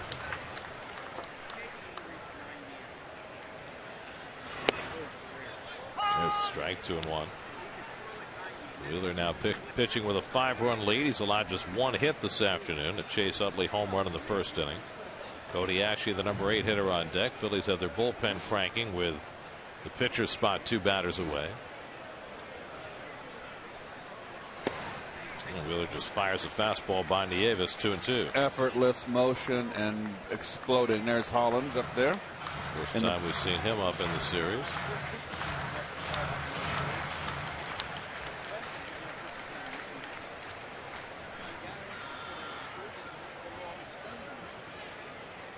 Two to Nieves, and that just missed low. 3-2. Got a rookie home plate umpire today, and Tom Woodring. First time we've seen him behind the plate. Just another in the plethora of new umpires in Major League Baseball this year. The result of needing the extra umpiring crews to man the replay center. 3-2 with nobody out.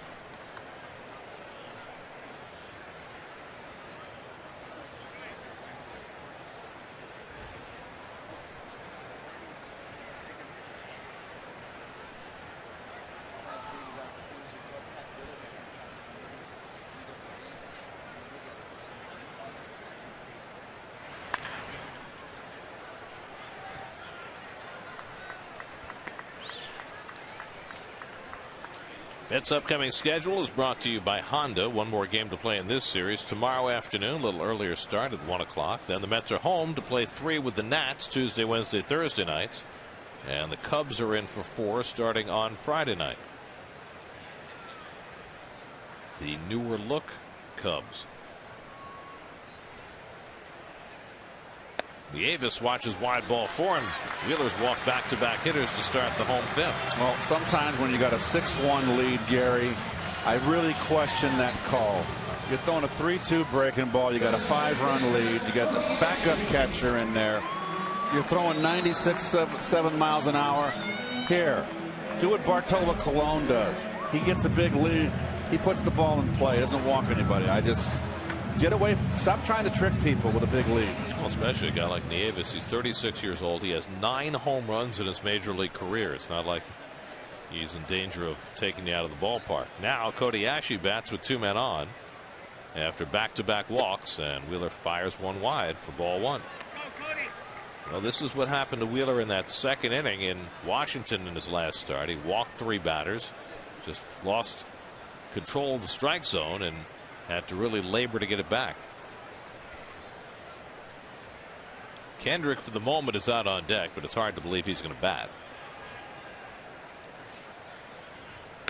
And Ashley with a weak cut.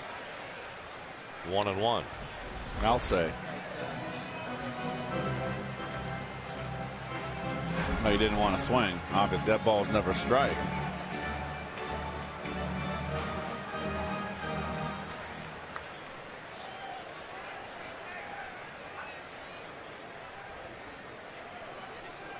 Ashley is 0 for 8 in this series. Struck out his first time up today. And Wheeler overpowers him there, and it's 1-2. I don't think that was an 88-mile-an-hour fastball, Gary. I don't think that's in Wheeler's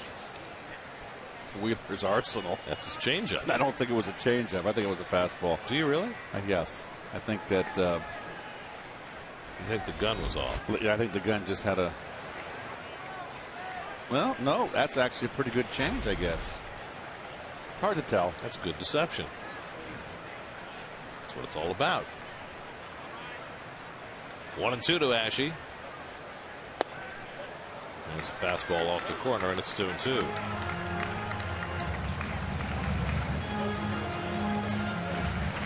When this inning began, Wheeler had retired 10 of the previous 11 batters, the only base runner in that span, an error by David Wright.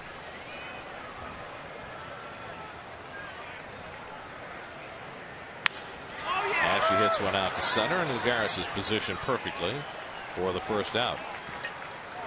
So 1 away, and now Kendrick's going back in the dugout, and Reed Brignac's going to come up to pinch hit. I don't even know why Kendrick was in the on-deck circles, like it was punishment for his start. No way he was going to hit. The only way I could have seen him hitting is, say, Ashley had gotten a hit, driven in a run, now you got first and second, nobody out, maybe you leave him in the bunt and get another inning out of him. Well, okay, fine, but it's clear he doesn't have it today. But it just seems as though Sandberg has been determined in this series to get as much length as he can out of his starting pitchers. Pushed Burnett probably further than he should have on Friday night, and the same again today with Kendrick. So Kendrick is done after 5 innings. He allowed 6 runs and 10 hits. Dan Worthen out for a conversation to Wheeler before he goes after Brignac. Brignac's had 1 at bat in the series, and that was the final out on Friday night. He came up with the tying run at third, and Henry Mejia struck him out to end the game. I just think Dan went out there to tell him, hey, I know that the bench did not like the 3-2 breaking ball that walked Nieves. Just like, look, you got a big lead here. Let's go get this guy. Brignac is not a power hitter. Go after him. Brown at second, Nieves at first with 1 out. And Brignac goes after the first pitch fastball, 0-1. And just a little bit late. The train had left the station. Well, it is the bullet train. That's a little tardy.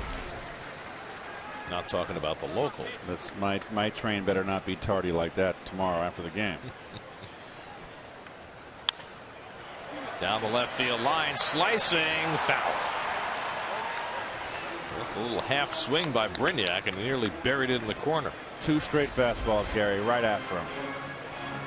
0-2 now. Now you can do whatever you want with them.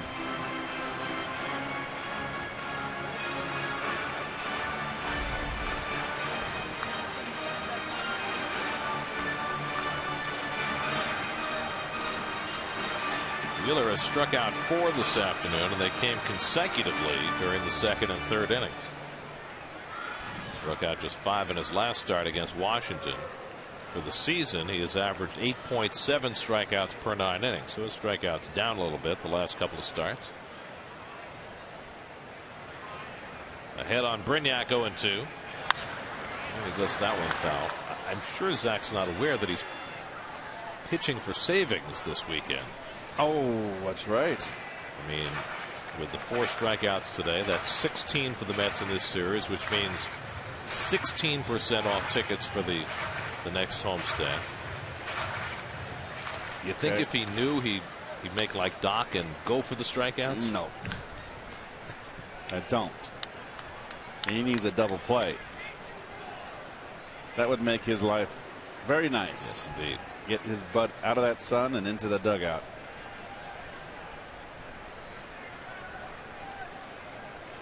About to throw his 80th pitch of the afternoon with 1 out in the 5th inning. 0-2 to Brignac, and the curveball struck him out. Zach going for the savings. 5 strikeouts for Wheeler, 2 out. He heard you. But what's all this whole at bat about? What did he do? He got ahead with 2 fastballs, 0-2. Boom, boom.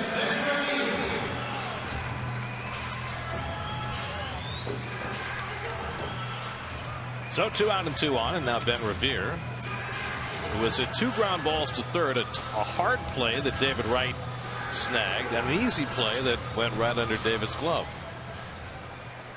That's right. It was during Kevin's interview with Charlie Manuel.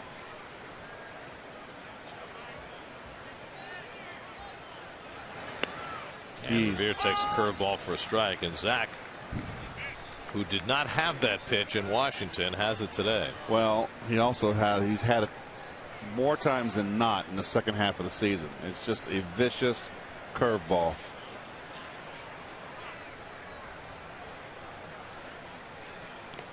That one skips away from d'Arnaud, and the runners advance. Well, there's that changeup, which is his 3rd pitch, and not the time you want to throw it, in my opinion. 9th wild pitch of the season for Wheeler. He's in the top 10 in the league in wild pitches.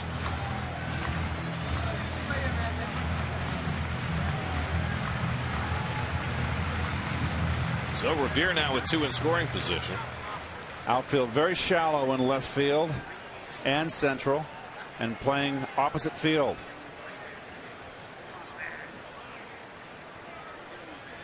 One hit down to first, grabbed by Duda, side retired. So Wheeler strands a couple in scoring position as Revere lines out after 5, 6-1 New York.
designed with one purpose, to stand apart. The 2014 Lexus IS. It's your move. By State Farm. Today's State Farm agent of the game is Pat Cawley of Glendale, New York. Nice picture. Contact Pat's office at patcawley.com. And by Cholula Hot Sauce, the flavorful hot sauce with the iconic wooden cap, introducing the new green pepper sauce flavor. Pick up the perfect punch of jalapeno and poblano today. Got to tell you, Pat, being surrounded, sandwiched by those two guys, it doesn't rub off. Fourth time around the batting order, Curtis Granderson dumps one to the left field, and he's got his second hit of the afternoon, and he thus greets Mario Hollins, who's on in relief for the Phillies. Well, I like this kid's stuff. Another big, strong arm. In his 43 games, the ERA is not that impressive. His walks are outstanding. And most critical, the left-handed split there, 212. A lot of left-handers have difficulty getting left-handers out. Well, this guy is one that's very tough on lefties. Gave up a blue pit to a lefty to start his stint. Now he'll face another, and Daniel Murphy, who's 1 for 2 and a sacrifice fly today. There's an up and in fastball right there. It's a hard thrower.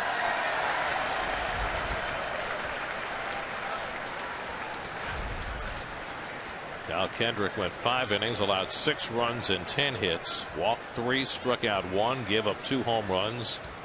Not a fun day at the office for Kendrick. And Murphy lays off the breaking ball. 1-1. And the Mets and Phillies are playing their 15th game. It's the 10th time that Hollins has been in against the Mets in those 15 games. He's already faced the Mets for 11 1/3 innings out of the pen.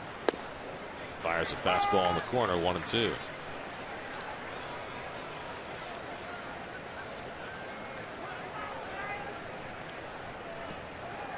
Now I'm looking at the scoreboard today, and I see Cincinnati walloping Miami 7-2 in the 7th. And you know it's been a very rough stretch for the Reds. Not a lot has gone right for them.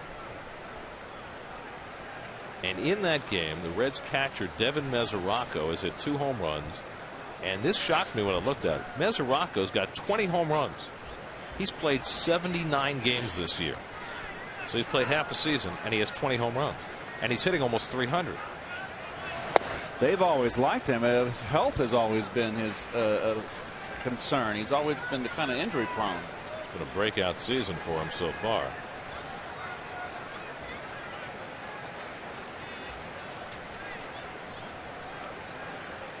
I mean, in a year where Votto struggled, then got hurt, Phillips is hurt, Bruce is struggling, they're not scoring runs. It's been the one light for them. Nice backhand flip by Ashe. The turn by Utley, not in time. So they get the force on Granderson for the first out. Interesting. I was talking to the radio and TV crew here for the Phillies, the broadcast team.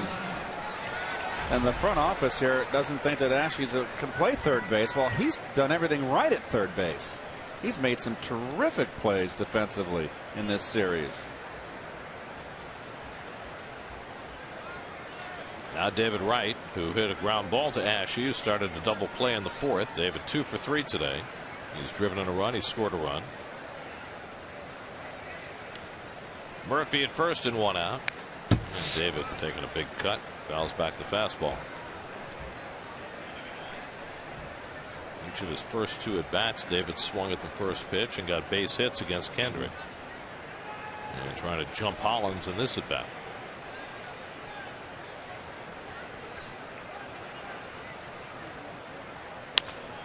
Bounce toward the hole. Utley runs it down, and the second backhand flip of the inning produces an out. 2 away. Let's check in with the studio. Steve Gelbs is standing by for a game break, brought to you by your local Tri-Honda dealers.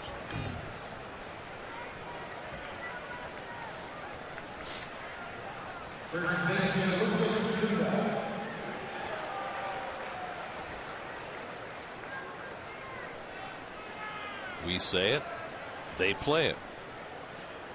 It's symmetry, right? It's a team effort. It really is. Murphy at second and 2 out due to the batter. Lucas launched his 21st home run into the shrubbery in center field, leading off in the 5th. Duda now with 21 home runs, 64 runs driven in. And he takes a strike. Lucas now 5th in the National League in home runs. Now facing the left-hander, he had 2 hits off lefties yesterday, 1 off Hamels, and then the game-winning hit against Antonio Bastardo.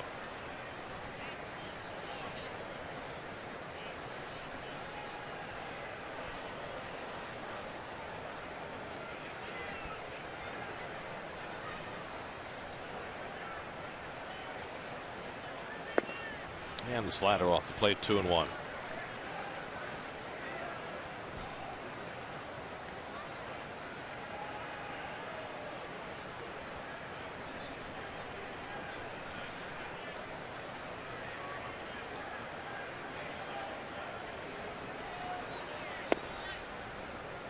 And keeping the ball away from Duda, 3-1 with d'Arnaud waiting on deck. Well, they're going to continue to do that to Lucas until he starts tattooing that outside pitch off lefties, and when he starts doing that, then they're going to have to change the program. 3-1, and there's ball 4, and Duda's on with a walk. So now 2 on and 2 out, and d'Arnaud coming up. Travis hit his 2nd home run of the series and his 9th of the year into the seats in left field in the 5th inning. d'Arnaud, who was originally drafted by the Phillies, then traded on to Toronto and then to the Mets, playing against his original organization, and he has had a very nice series with the bat. 4 hits in 10 at bats, including those 2 home runs. Travis is going to be okay. Little changeup right there from the big left-hander. That horrible start that Travis had in the first part of the year, April, before he was sent down. The best thing that ever happened to him was going down. An entirely different hitter since his recall. You know, we've seen it a number of times this year and last year as well. Hitters putting up big numbers for the Mets in AAA at Las Vegas, where the number is a little inflated because they have the thin air and the hard fields. But in the case of d'Arnaud, and maybe it'll be the same with Dendecker, maybe having those great conditions for hitting fuel your confidence. This one's driven out to left. Brown going back, and he makes the catch. And d'Arnaud hit another one hard, and Brown was equal to that one. First time d'Arnaud's been retired all afternoon. Mets strand a pair in the 6th, but lead 6-1 in Philadelphia.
Which player hit the most home runs for the Phillies in the 1990s? So before this band of Phillies got there, the Rollins, Udleys, Howards, go back to the 90s.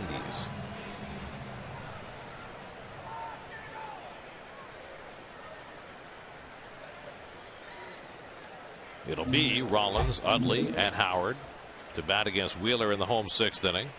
Rollins 0 for 2, 2 for 11 in the series, and he takes a little bit high for ball 1. Wheeler worked around a couple of walks to start the 5th inning. He's only allowed 1 hit this afternoon. That was Utley's home run back in the 1st. And there's a strike, 1-1. If you missed the news earlier, Jacob deGrom is headed back to New York. He's going to see Met doctors tomorrow and have an MRI on a little soreness in his shoulder.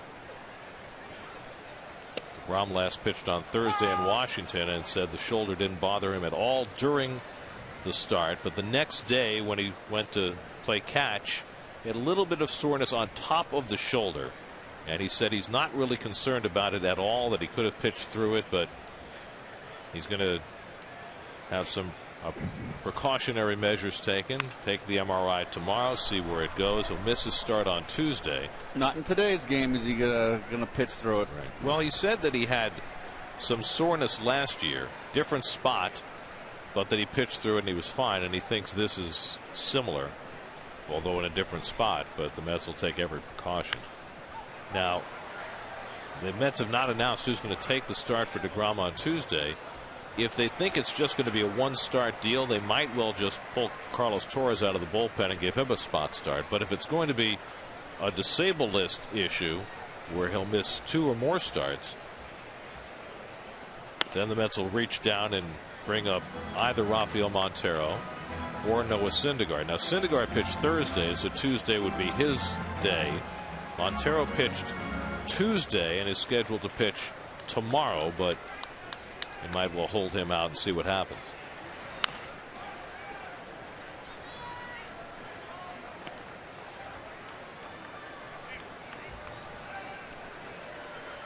Long turn at bat for Rollins against Wheeler. So it's one of those situations where you hold your breath and you hope that the MRI comes back clean. But just from what deGrom said before the game today and from what Met officials echoed, it's not looked at as being something serious. But, you know, until you go in and look, you never know. I mean, I remember when Matt Harvey started to have problems last year. At first, he dismissed it as no big deal. And then, you know, all of a sudden, he's having Tommy John surgery. Certainly hope it is nothing at all that serious with deGrom. Ninth pitch to Rollins is a curveball that's bounced foul, and Rollins making Wheeler work. Of course, the irony of all this is that the Mets were looking anyway to give deGrom some time off at some point as he pushed toward his innings limit this year. And as hot as he's been, it's been awfully hard to even think about that.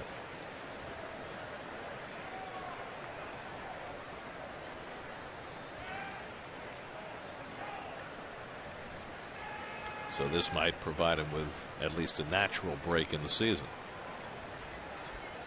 Again, the 2-2, and again a foul ball. This is turning into a marathon for Wheeler against Rollins. Pushing his pitch count up. Wheeler has had 7 straight starts now where he's gone at least 6 innings, allowed 2 runs or fewer. Trying to make it 8 straight. Mets haven't had a pitcher have 8 straight starts like that since 1999. And there's a defensive hack by Rollins to stay alive. Tied him up inside. Now Wheeler's got his groove. I've been watching him pitch now, Gary, against left-handers. He's got a nice groove with that outside corner strike. Keeps the ball down with his fastball. I'd like to see him not live out there too much. That pitch right there inside gets the hitter's attention. Left-hand hitter's attention. Got to pitch inside. Well, we're now 12 pitches deep into this at bat and still no result.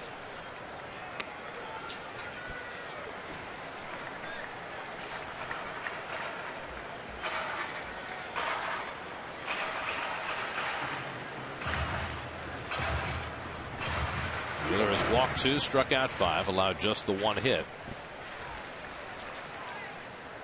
13th pitch of the at bat to Rollins.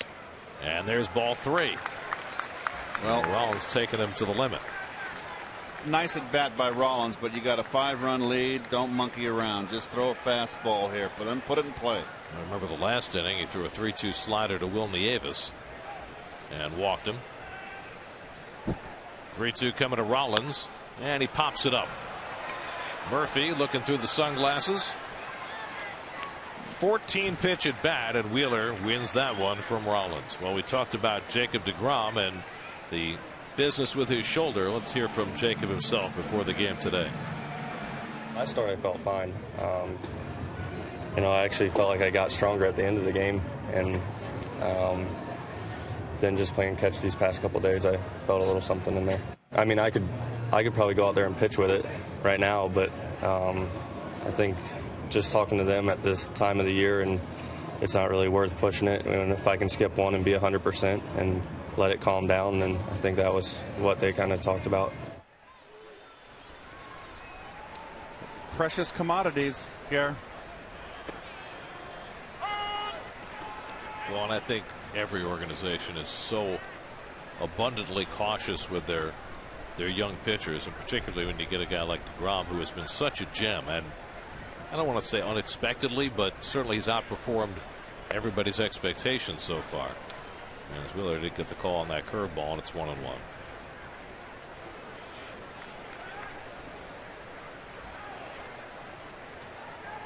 Meanwhile, Wheeler has stood strong this year, making his 24th start. No innings limit on him this year.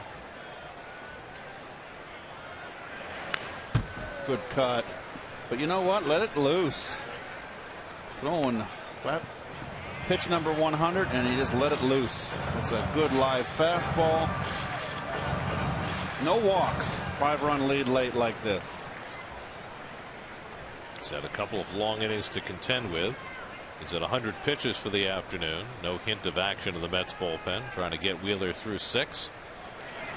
And Utley hits one toward the hole, and that's through a base hit. Well, the Mets had the left side shifted, and Utley found the hole in that shift.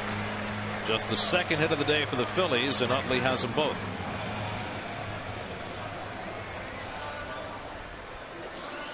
And they'll get Ryan Howard up with the man on.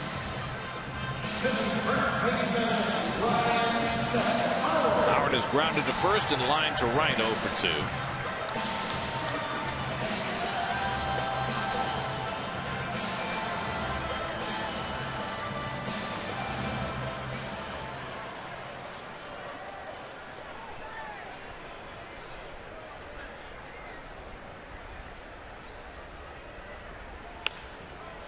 Down the left field side, that'll go out of play.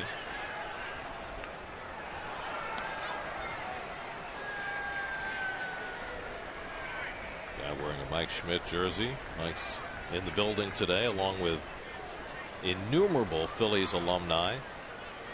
They had dozens of former Phillies out on the field before the game today. Really, really nice ceremony. And they're all over at the Four Seasons. They put them up first class. Howard hits one out to left. That's deep. Dendecker back right on the warning track. He makes the catch. That ball died a little bit. I've seen Howard hit so many home runs out that way, but this series it's just not going for him. Where has his power gone?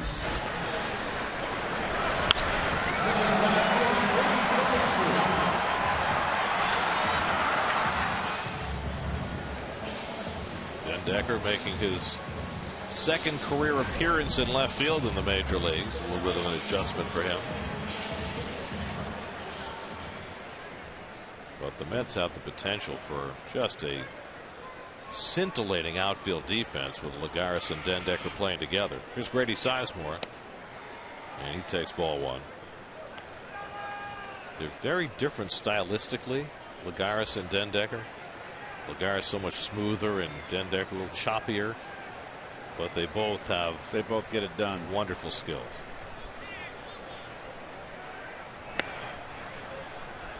To Sizemore. Sizemore's been up twice, grounded out to second base both times.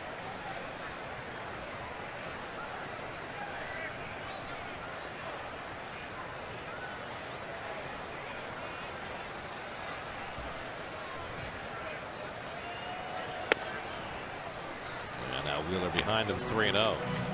Still no action in the Mets bullpen, so it's on Wheeler to finish this 6th inning. He threw 109 pitches in his last start over 6 2/3.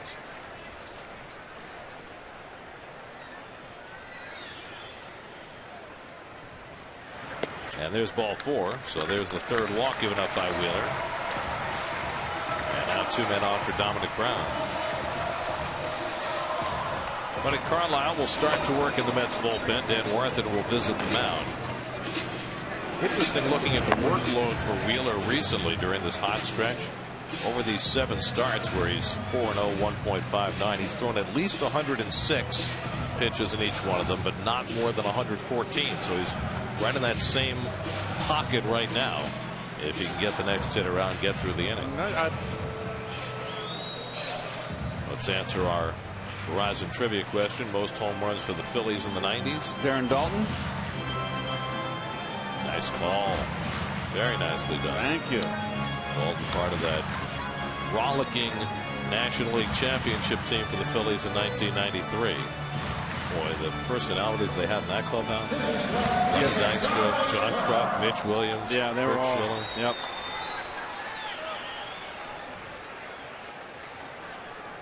Here's Dominic Brown, who struck out and walked today. 2 out and 2 on. 6-1 New York in the 6th. And Wheeler misses low and away. Ball 1. Still throwing hard. 96 miles an hour on his 108th pitch.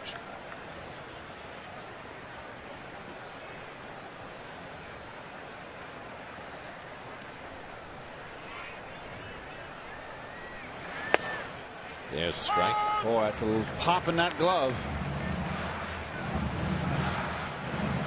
He just blessed with a golden arm, boy. I tell you, he can just run it up there. The glove doesn't lie. Neither does the umpire. Tom Woodring, good settle lungs. That's lined into right field. The base hit for Brown. Utley will score. Sizemore to 3rd. Trouble for Granderson, so they'll wave Sizemore home, and he will score as well. Brown drives in 2, and it's now 6-3 New York.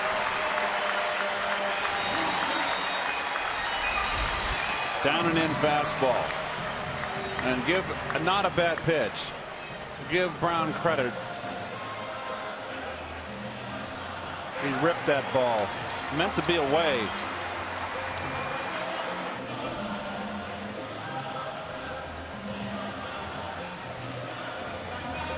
Sizemore was going to stop, and Granderson had trouble with it, so Pete McCannon waved him home. 2-run double for Dominic Brown, so that stops Wheeler's string of 7 straight starts, not giving up more than 2 runs. Now a big batter for him to get as he faces Will Nieves, whom he walked his last time up.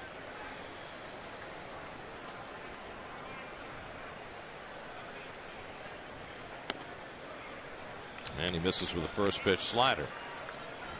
So this figures to be Wheeler's last batter no matter what.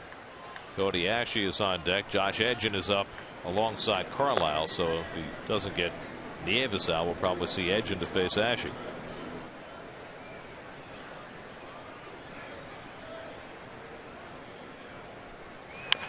And Nieves hits the comebacker. Wheeler gives up a couple of runs in the 6th inning, but gets through the 6th with the lead. On to the 7th we go with the Mets up 6-3.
trying to hold off the red-hot Royals. They're up 5-4 in the 8th. David Price went 6 in his second start for the Tigers, gave up 4 runs.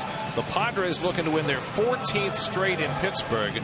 They're up 5-2. That game's in the 7th. And Clayton Kershaw going for his 14th win. The Dodgers up 2-1 on the Brewers. That's in the 6th at Miller Park. Zach Wheeler, 6 innings in the books. Gave up the 2 in the 6th to get the Phillies a little closer. Now his work is probably done for the day. Matt Dendecker will lead off for the Mets in the 7th. Dendecker, Lagares, and Flores, and then the pitcher's spot due up 4th in the inning. Mario Hollins, who worked in and out of trouble in the 6th, misses low to Dendecker, who picked up a base hit to center field his last time up. 1 for 3 on the day, and has hit 2 balls very solidly. Hit this one out to right. An easy play for Sizemore. 1 away.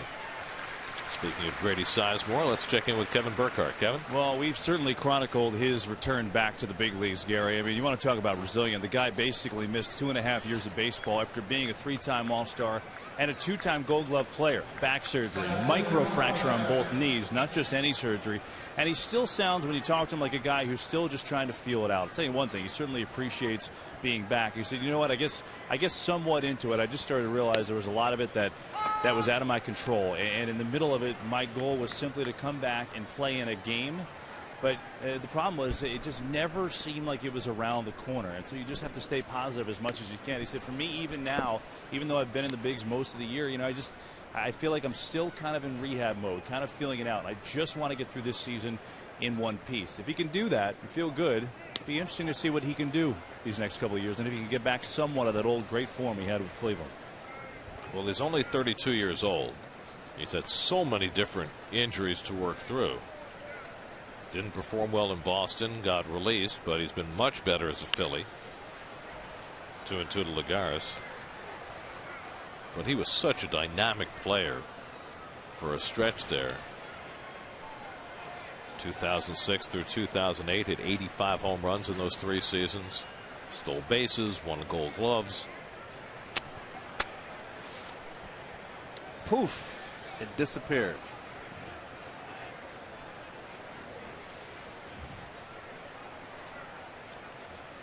Lagares had a 2-run triple off the fence in right field back in the 3rd.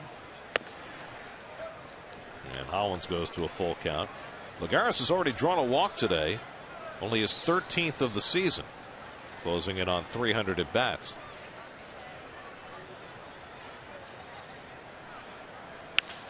Lines that one for his 2nd hit of the day. Well, Lagares, remember out of the All-Star break, he was really struggling. Terry gave him 1 day off, and since then he's just been raking. I like it when he pulls a ball here a little bit. I like him going the other way, but he can get fixated into the right field a little bit too much. And I know I preach that a lot, and I don't want him ever to lose that. That's a strength of Juan's, but he's got to learn to pull too. In his 13 games now since that day off, he's hitting .375. 2 more hits today. Eric Campbell on deck to bat for Wheeler. Vic Black getting ready in the Mets bullpen. Wilmer Flores at the plate, 1 for 3 today. And he hits one well to center field, chasing Revere back mid left room. And that's the 2nd out.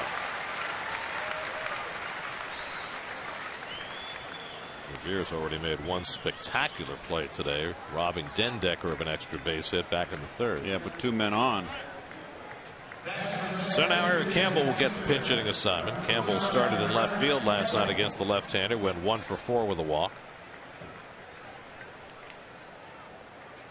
So Wheeler done after 6 innings, allowed 3 runs, 3 hits, 3 walks, 5 strikeouts, 1 home run, and in line for his 5th consecutive win.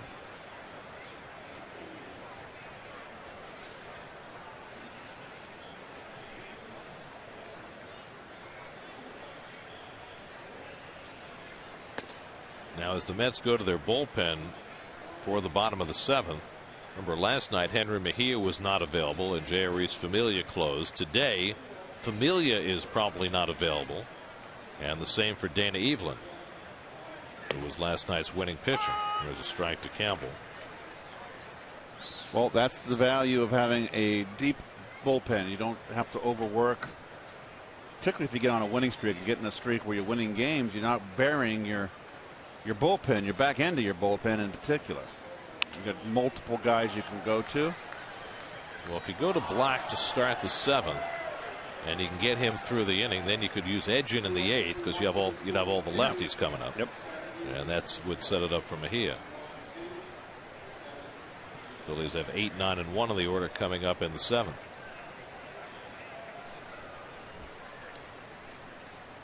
One and 2 to Campbell. And he checks his swing on the slider. He went around, strike 3. First strikeout for Mario Hollins.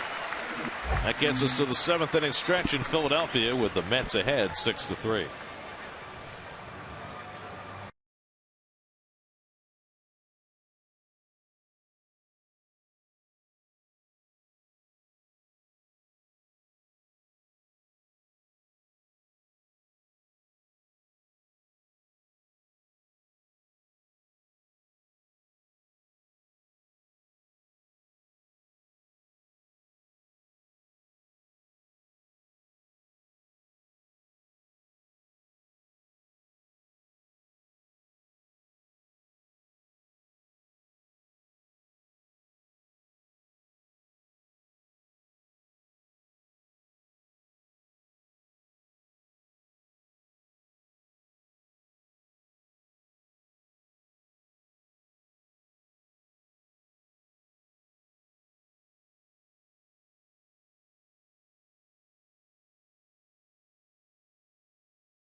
The energetic closer get an inside look at some of the Mets' new young talented arms and the unique stories behind their journey to the big leagues on Mets Insider, presented by WB Mason, today after the postgame, only on SNY. Final game of this series tomorrow afternoon. Jonathan Neese looks to snap a losing streak against David Buchanan. Our coverage begins tomorrow afternoon at 12:30 right here on SNY. Here's your AT&T fan photo for this afternoon. It comes from Megan, sporting the lovely Mets hat. Thank you very much.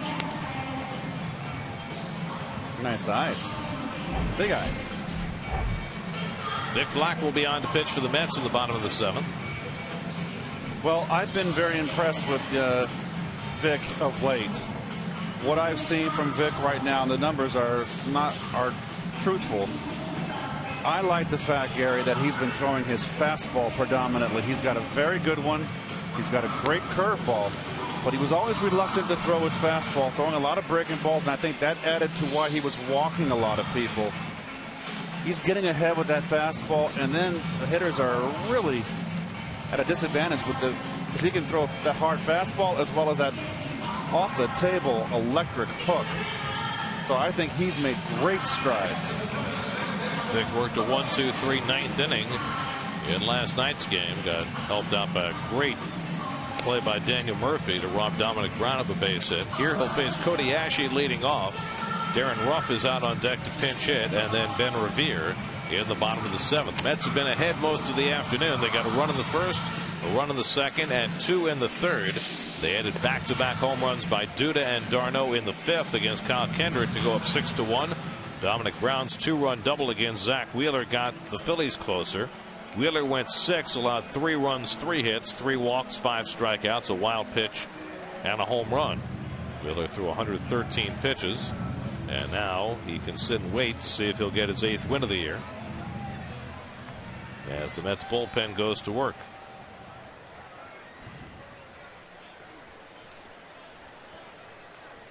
Cesar Jimenez gets up in the Phillies bullpen with Ruff on deck to pinch hit. Yet another left-hander in that Philly bullpen. Ashley's 0 for 2 today, struck out and flied out, and he takes the fastball low for ball 1. Josh Edgin getting ready for the Mets.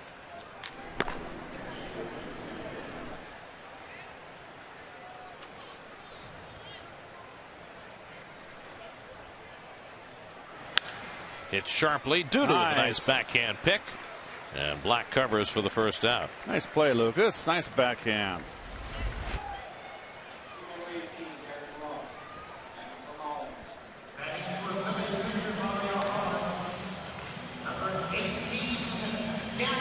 So 1 out and nobody on. And now Darren Ruff to pinch hit. Ruff pinch hit in the 10th inning last night and grounded out.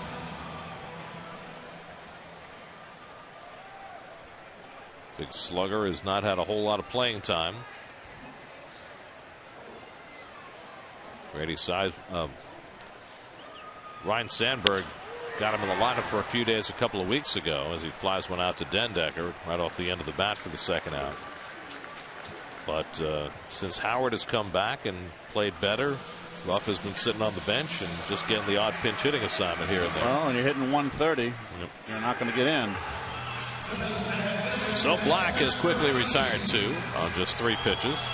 And now Ben Revere, whom the Mets have cooled down the last couple of days. 0 for 5 last night, 0 for 3 today, but you'd have to say a hard 0 for 3. Robbed of a hit by Wright on a diving stop in the first, and he lined out to Duda his last time up. Well, Black has had the Phillies number. He's now worked 6 1/3 innings against the Phillies this year. No runs, 3 hits.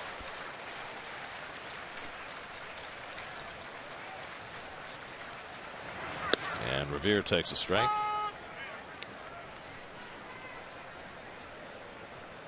Pouring that fastball, Gary. Getting ahead. Jimmy Rollins would be next.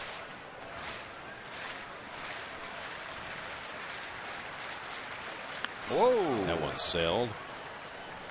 1-1. Got away.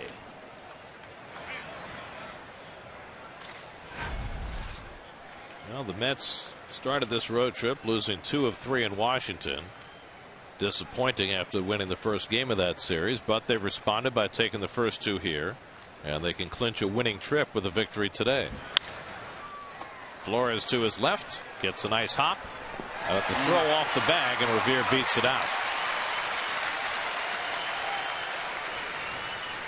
We'll wait to see how they score that one. They're probably going to be a home book hit, and it should be an error. It's been a little shaky for Wilmer at short. The one thing that has appeared over the last few days watching Wilmer is that he has trouble getting his feet set. Yes, it's footwork. And have they ruled that an error, Gary? I did not see. They've not yet ruled it. I'm assuming they're going to give him a hit. I would. It's a home book. It's a tough play up the middle. You got to take care of your players. And they do score a base hit. So here's Rollins, and he takes a strike. So this is a big batter for Black, because if Rollins can get on, then Utley would come up as the tying run. Josh Edgin ready to face Utley if it comes to that.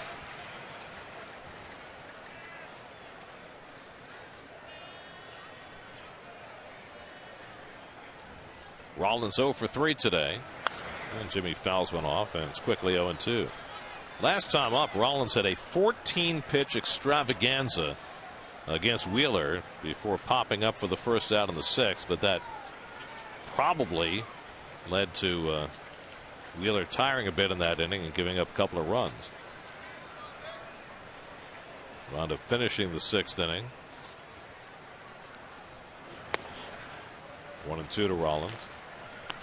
Well, after Rollins, you've got Utley, Howard, Sizemore, Brown, 4 straight left-hand hitters. So whether that's in this inning or the next inning or parts of both, Those will be Josh Edgin's responsibility. So this will be Black's last batter in all probability.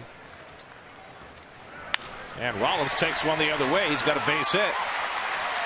And so just like that, the Phillies will get the tying run to the plate with Utley coming up. Terry Collins and Dan Warthen talking it over, deciding whether this is the spot to bring in Edgin, who hit a grand slam against. Utley hit a grand slam against Edgin in New York. Who is he pointing to? Okay. He's pointing to the defense. Right. Looks like he's sticking with Black for the moment. And Ricky Bonas says Edgin's ready if needed. And I think Terry's going to stay with young Vic, and I agree. Well, Edgin faced Utley yesterday and got him on a ground ball, but he did give up the grand slam to Utley in New York. So it'll be Black's responsibility here against Utley, who's 2 for 3 today, including a first-inning home run. Tying run at the plate in the 7th, and the curveball sits high for ball 1. So Black got the first 2 outs, but then Revere able to reach on a playable ground ball that turned into an infield hit, extended the inning, and now the Phillies trying to take advantage. Howard would be next.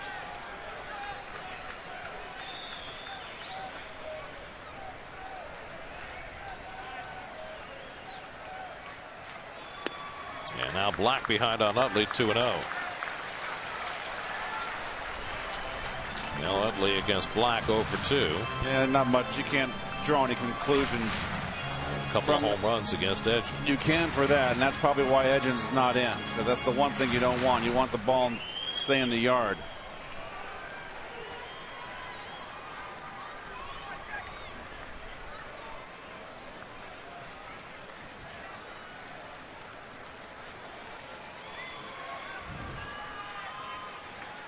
Now Black behind 2-0. It was a nasty pitch low and in, 2-1. It was ball 3. Very rare do you see Utley swing at a bad pitch.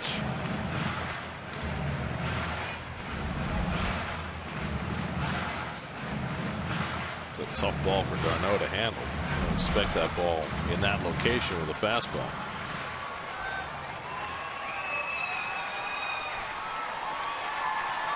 Revere at second, Rollins at first, and 2 out.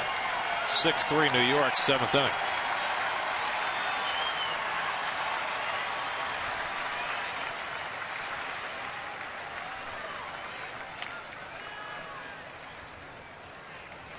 And Utley rockets one down the right field line. That is in the corner. Revere scores. Rollins right behind it. He'll score. Utley heading to third. He's got a 2-run triple, and the Phillies have cut the net lead to 6-5.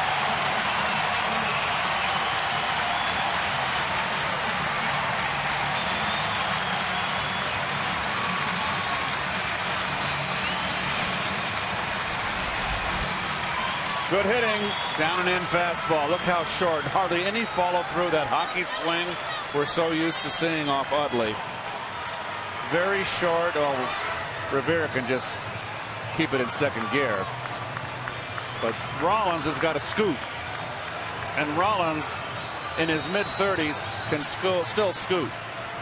Now Terry Collins went with his gut and kept Black in to face Utley. That didn't work. Utley's 2-run triple makes it a 1-run game. Tying run at third with 2 out. Josh Edgin coming in. The call to the bullpen brought to you by Verizon.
Josh Edgin comes in to face Ryan Howard with a tying run at third and gets a slider for a strike. All of a sudden, this game is tight. Mets were up 6-1. Wheeler faltered in the 6th. Black gave up the infield single to Revere, followed by a base hit to Rollins and Utley's 2-run triple to make it a 1-run game. And Edgin quickly ahead on Howard, 0-2. Two big sliders. Howard hitting only .217, folks.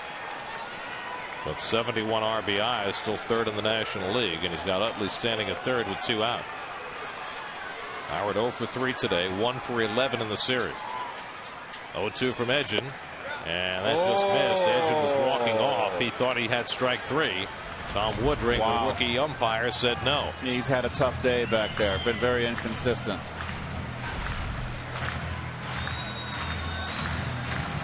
Not sure where he said that pitch was. Maybe low.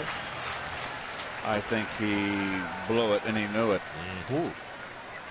Nice poetry. Thank you. Howard lays off that one. It's 2-2. Howard 0 for 3 today, but he hit one hard to right field that was caught in the 4th. Hit one deep to left that was caught in the 6th.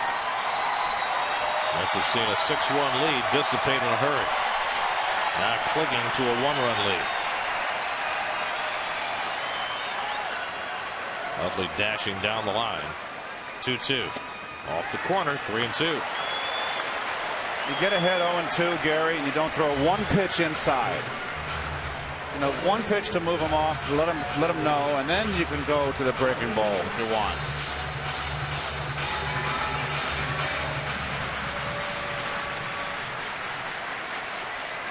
Three and 2 to Ryan Howard. Struck him out. Edgin fans Howard, and the Mets cling to a lead. Utley's 2-run triple makes it closer. 6-5 New York after 7.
Blue Painters tape, Scotch Blue, see what you can do. 5th inning, 2 consecutive pitches. Lucas Duda goes deep for his 21st home run. Next pitch, Travis d'Arnaud, a bomb for his 9th, and those 2 home runs right now are the difference in this game. Mets ahead 6-5 as we go to the 8th. If those 2 home runs don't come about, obviously do the math, the Mets are losing by a run. Jake Diekman, the hard-throwing lefty, comes on to pitch for the Phillies. Well, big hard thrower. Came in last night, had a clean inning, throwing bullets. Big guy, another big, tall Philly pitcher. Pitched a 1-2-3 8th last night, helped out by a sliding catch on the left field corner by Dominic Brown. He faces Curtis Granderson, who's 2 for 3 today. And Curtis takes a slider for a strike. Granderson's reached on an error, walked, and had base hits his last 2 times up. That's with 6 runs and 12 hits. The Phillies 5 runs and 6 hits. We're now in the 8th. And another slider, and Diekman quickly in front 0-2.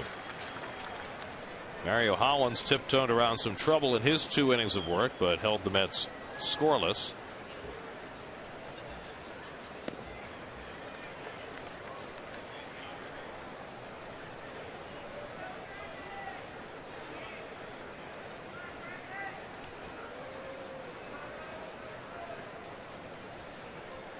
Now the 1-2 from Diekman, and the half swing. He went around the foul tip, and it's held for strike 3.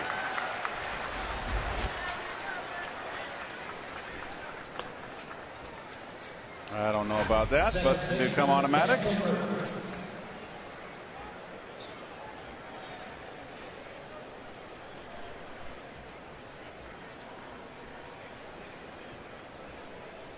So 1 out and nobody on. Now Daniel Murphy 1 for 3 and a sacrifice fly today. And he takes a fastball for a strike.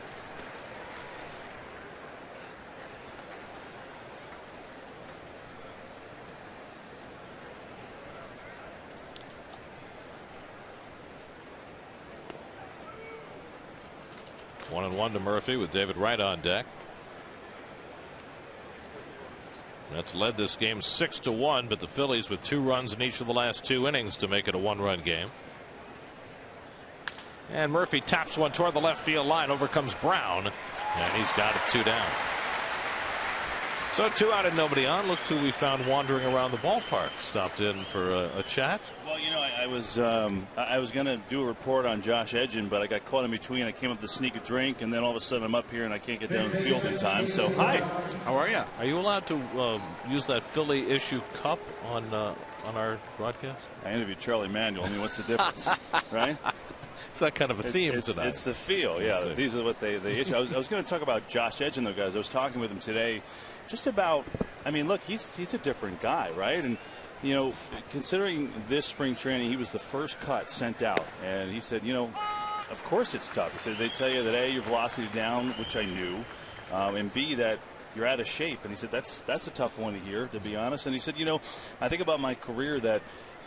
About a month before I got hurt last year is finally when I started to feel like I belong, and then boom, I got hurt, and it was really difficult. And so I rehabbed this offseason, and you know, now I'm just trying not to think too much. You know, here just trying to kind of be myself. The velocity's back. I kind of hoped that it would get there through work, and I don't know if it was a wake-up call, but certainly just kind of staying with it when you consider how he came up and kind of you saw the burst and what he was capable of, and then we really hadn't seen that for a while. Some injuries and some results, but. He's been great. You know, obviously, it was a huge out he just got before. I think sometimes you have to fail at this level before you can succeed. Yeah, I think that's it, too. David Wright retired on the strikeout, so a 1-2-3 inning for Diekman. And Josh Edgin will go back to work in the bottom of the 8th inning, with the Mets hanging on to a 1-run lead.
Josh Edgin came in to get a crucial out in the bottom of the 7th, striking out Ryan Howard with the tying run at 3rd. He stays in for the 8th to face Grady Sizemore, and Sizemore takes a strike. Sizemore 0 for 2 and a walk today. Scored in front of Dominic Brown's 2-run double in the 6th. Utley added a 2-run triple in the 7th to turn a 6-1 game into a 6-5 Met lead. Buddy Carlisle staying busy in the Mets bullpen. Told you earlier, no Jeurys Familia today, no Dana Evelyn today.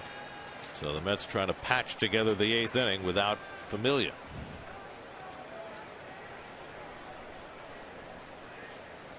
Sizemore, Brown, and Nieves due up in the inning. Keep in mind that Phillies have Marlon Byrd and Carlos Ruiz on their bench this afternoon. They have a very strong right-handed bench, and I like this. It's a sharing of the burden, Gare, in that bullpen. And this is all great experience. As Ken Giles up in the bullpen for the Phillies. This is all the learning process, getting these guys in here when the games are tight. Good slider to strike out Sizemore. And Edgins faced 2 batters and struck them both out. Well, Josh has learned to throw a hard slider and then take a little off like Evelyn. And throw a little sweeper with off speed that gets the left-hander out in front. So he's not, it doesn't make him a one-speed pitcher. That's outstanding. I like it. So 1 out and nobody on. Now Brown, who drilled a 2-run double to right against Wheeler in the 6th inning. 1 for 2 and a walk today. And Edgin came up and in with the fastball, 0-1. Vic Block retired the first 2 batters in the 7th. And a grounder to short that could have easily been an out, wasn't, and it cost the Mets a couple of runs.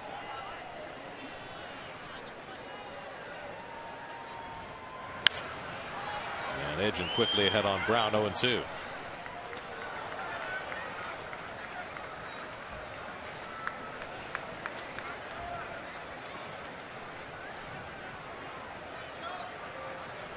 Brown 1 for 6 in his career against Edgin.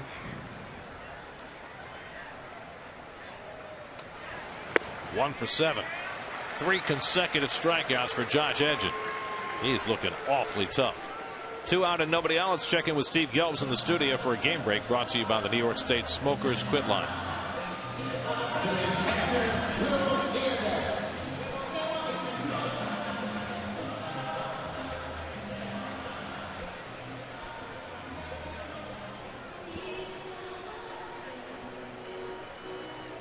Amazing streak looks like it's going to continue. It'll be 14 straight for San Diego in Pittsburgh. Dan Warthen out to the mound to talk to Edgin before he goes after Will Nieves. Keep it in the ballpark. He's not a power hitter. Keep it away. Well, Edgin has faced the 3 left-hand hitters and struck them all out. Now he's facing his first right-hand hitter. Just, it's not exactly like you got big bomber up there. Don't want to walk and put the potential go-ahead run at the plate. And the left-hand hit an Ashy in the on-deck circle. Go after this guy, but just keep it away. Right now, it's no walks, no home runs. Nieves 0 for 2 and a walk today. And Edgin does keep it away for ball 1.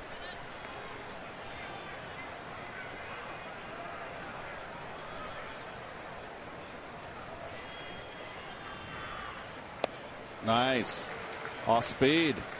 Don't see that often from Edgin. Can we see that pitch again quickly? God, is that a changeup he threw? Looked like it. Holy cow, that's a new one for him. It's my Harry Carey imitation, sorry. Sounded more like Phil Rizzuto. Holy cow. So, Josh. Now it's been a breakthrough year for Josh Edgin. 2-1 to Nieves. And off the end of the bat foul. That looks like another changeup.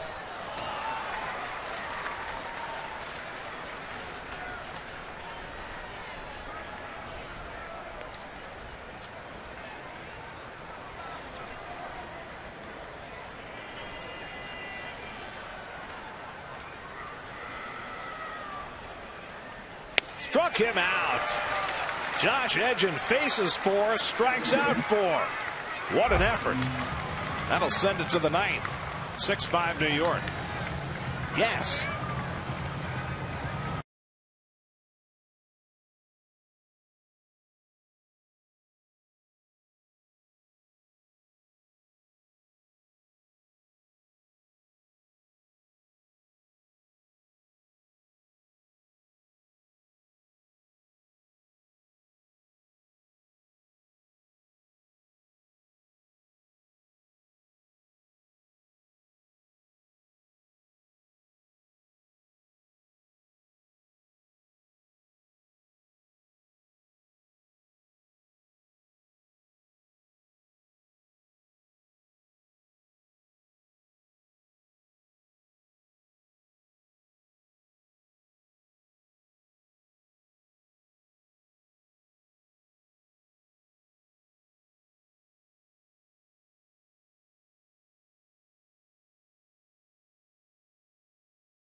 So he is a flamethrower.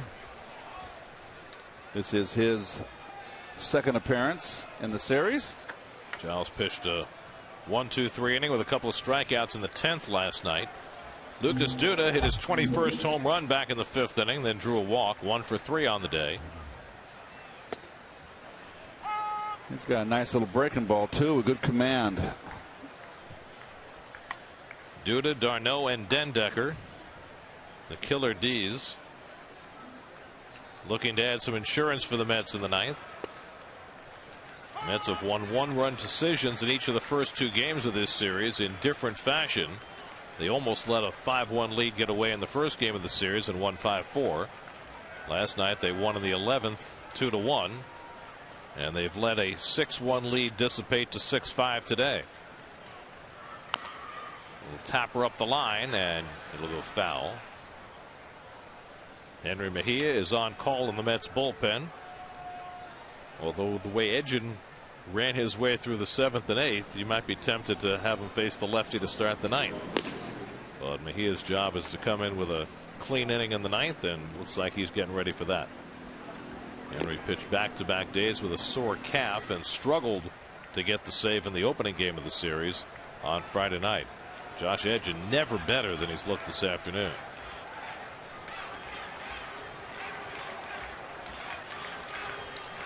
1-2, and Duda goes down swinging on the breaking ball. So Giles notches a strikeout, first man he faces. Got fooled on the slider here, went fishing.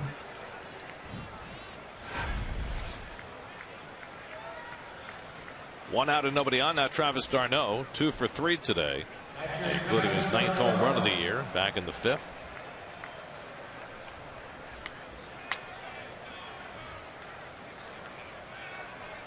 Get a deep fly ball to left that Brown made a nice retreating catch on to end the 6th with a couple of men on.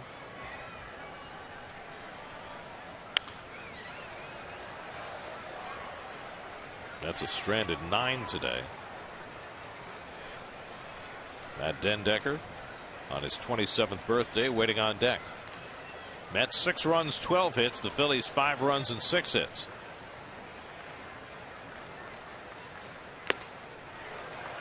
That's a good blazer, isn't it? That's where d'Arnaud has to learn to get on top of that high one. And that's going to get you know what. That would be some serious Cholula. Tell you. Green pepper.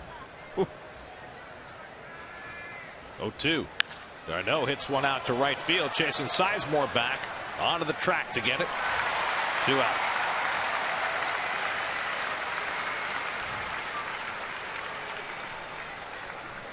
So 2 out and nobody on. Now Matt Dendecker in his return from the minor leagues, his first start since June the 14th. He's gone 1 for 4. Also was robbed of an extra base hit on a great catch by Revere back in the 3rd. Looking ahead to the bottom of the 9th, the Phillies will have 8, 9, and 1 in the order. Ashe, the pitcher spot, which probably means Marlon Byrd or Carlos Ruiz, and then Ben Revere. If anybody gets on, then Rollins. And it's taken high by Dendecker, 1-0.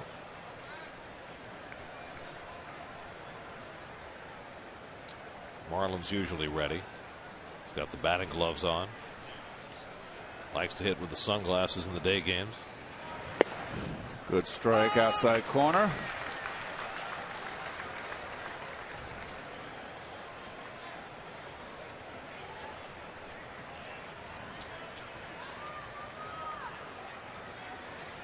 One from Giles, and the breaking ball in for a strike. 1-2.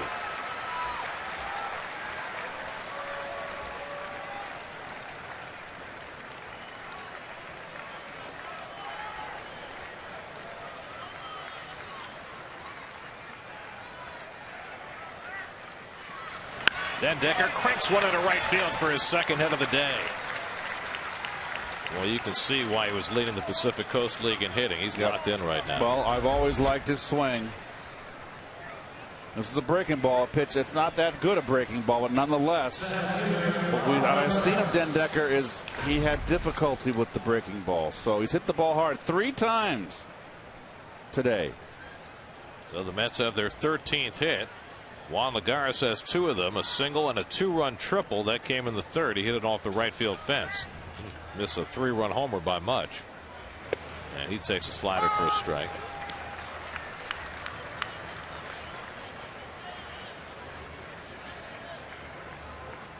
That's a spread out the hits throughout the lineup. Every position player has at least one.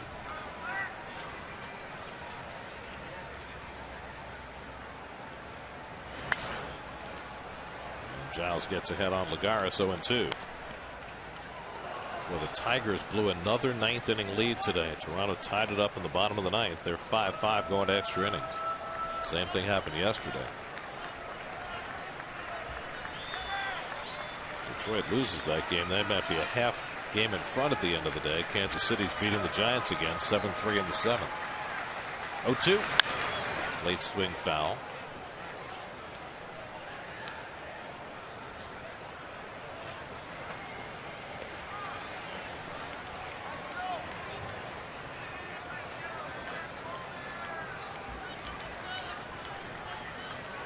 Cardinals, after getting walloped in Baltimore the last 2 days, are up 4-3 in the 7th at Camden Yards. 0-2 from Giles. Runner goes. The throw by Nieves. And he's out. Off the bag. Dendecker tagged out by Rollins. Second base umpire Mike Winters with the call. Terry Collins on the field. He might challenge. I think he came off the bag. It's a late call. Now, Rollins kept the tag on him, and it looked like the toe did come off the bag. Yep, and all you kids, always keep your glove. When you tag someone on this situation, keep your glove on them. And the Mets are not going to challenge. That is clearly the correct call. So Dendecker caught stealing. We go to the bottom of the 9th, 6-5 New York.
a day off yesterday, Henry Mejia right back at it, looking to protect a 1-run lead in the bottom of the ninth. Well, Henry had the night off. He is going to go for his 18th save. He's been kind of hanging some breaking balls lately. He got off to a shaky start in his first couple batters 2 nights ago. Gave up 2 base hits, but then righted the ship. Torres up just in case. I think he's just getting work in, is my guess. Torres might be used as a starting pitcher Tuesday night with Jacob deGrom scratched from that start. And this would be the between starts throw day for Torres. Cody Ashe leads off in the bottom of the ninth. Ashe is 0 for 3 today. Mejia on Friday night came in after Dana Evelyn faltered in the 9th inning. Gave up a single to Bird and a double to Sizemore on his first 2 pitches. Got bailed out on a great catch by Granderson on a pop-up by Ruiz, and then got Ashe on a ground ball before striking out Brignac to get the save with the tying run at third. And the curveball to Ashe in for a strike. Marlon Byrd is out on deck. He'll pinch hit. And then Ben Revere behind him. If anybody gets on, Jimmy Rollins. 6-5 New York, 9th inning. And Ashe swings through it. 0-2.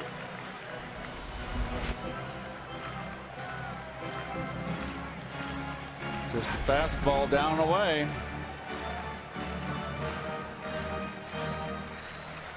Mejia, who's been so much better against left-hand hitters than right-hand hitters this year, buries that fastball. 1-2. Zach Wheeler went 6, allowed 3 runs, 3 hits. He's in line for his 5th straight win and his 8th of the year. Vic Black faltered in the 7th, gave up 2 runs, but Josh Edgin was fantastic. 4 batters, 4 strikeouts.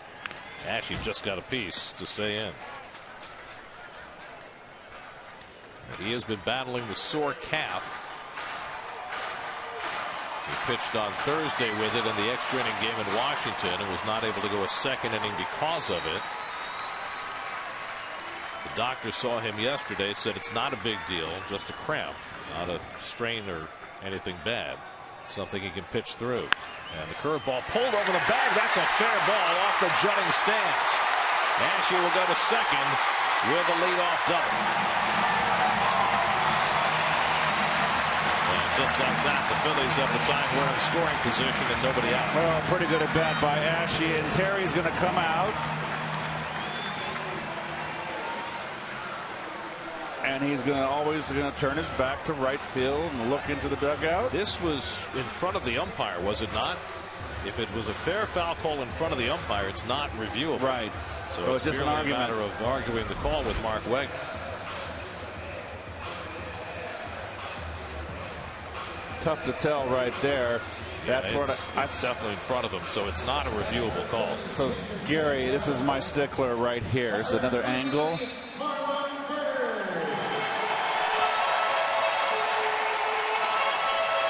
Tough to tell. You don't want to give up a leadoff double. Ball can't get you down the line. So now Marlon Byrd will settle in. Byrd, who homered on Friday night, his 22nd of the year. Hits the first pitch foul.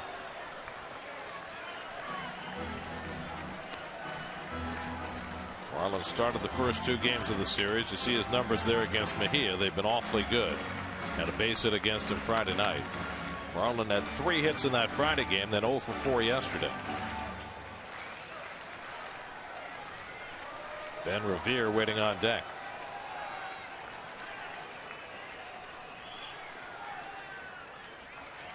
And Byrd takes Lone away, 1-1. Marlon is 0 for 2 as a pinch hitter this season. Defense straight up, not guarding the lines. A slight shade to right field. Laguerre's playing surprisingly normal depth. 1-1 from Mejia. Up the middle. Base hit. Streaking for the plate is Ashe. The tying run is home. It's 6-6. Marlon Byrd with a pinch hit single gets the Phillies even. Well, all of a sudden, Henry Mejia has been leaking some oil. That's a slider, but it's up. He got it outside, but it's not down. And that's just good hitting by Marlon. Third blown save of the year for Mejia. He's now 17 of 20. They're going to bunt here, you think? What do you think? I don't think so. Revere's been so hot. Hard man to double up. Could you put a hit and run on first pitch? David Wright in at the corner. Way in. Good 5 feet. Revere's 1 for 4 today. Byrd the winning run at first and nobody out, and he is there to bunt and fouls it off. Well, I'll tell you what, the way Revere's been swinging the bat, you got to let him swing. The mechanic flashing sign. At least give him first 1 strike, especially with David in. So the Phillies have come from 5 runs down to tie. The Mets were ahead 6-1 in this game, going to the bottom of the 6th. That's gone. Ball and a strike to Revere with Rollins on deck. Well, Mejia has danced around trouble in his last few outings, but the trouble descends on him here. 2 hits, both off curveball. Well, Henry loves his breaking ball. You know what? You go around the lead, they catch on. Revere again showing bunt and takes the breaking ball for a strike, and now it's 1-2. Little backdoor curveball. And it's going to take the bunt off now.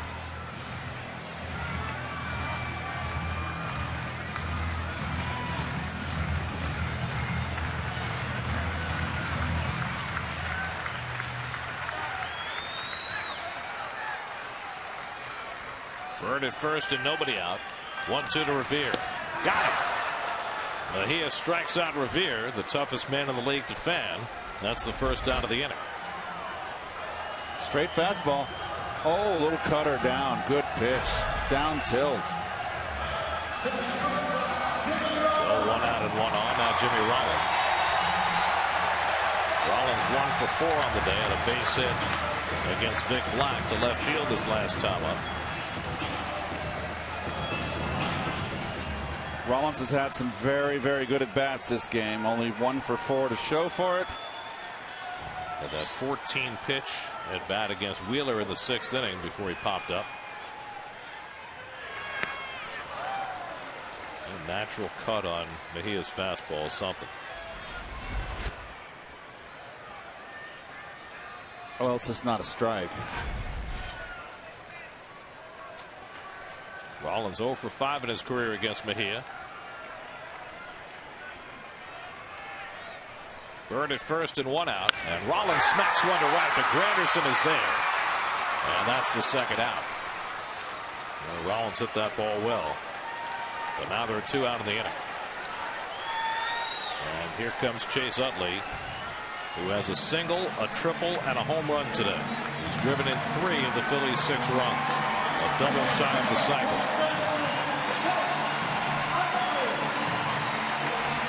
Cesar Jimenez getting ready for a 10th inning. Mets hoping there'll be one.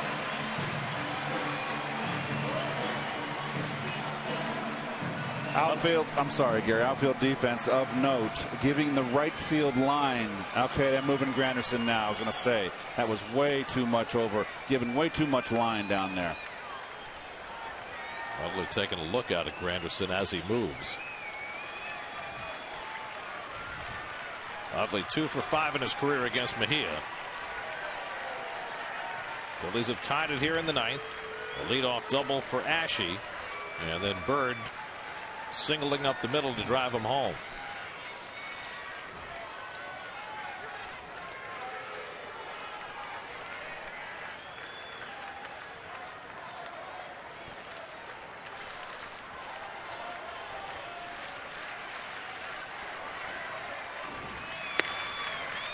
Ball 1 to Utley. Lagares a slight shade to the opposite field on Utley in the outfield, giving a big gap. I would give the left field line and play Dendecker in the gap and move Lagares over the other side of second base, pull side. Utley takes a letter high strike, 1-1. But I don't see the charts. But all we see from Utley is a pull. It's a lot of pull. Ryan Howard would be next. By the way, Chase Utley has never hit for the cycle in his major league career.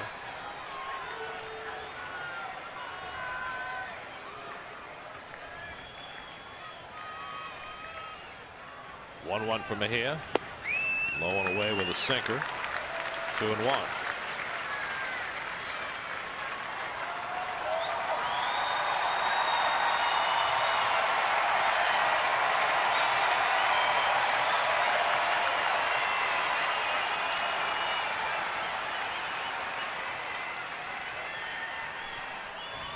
Bird at first and 2 down. 2-1 to Utley. Breaking ball flying down the left field line, a foul ball. And it's 2-2.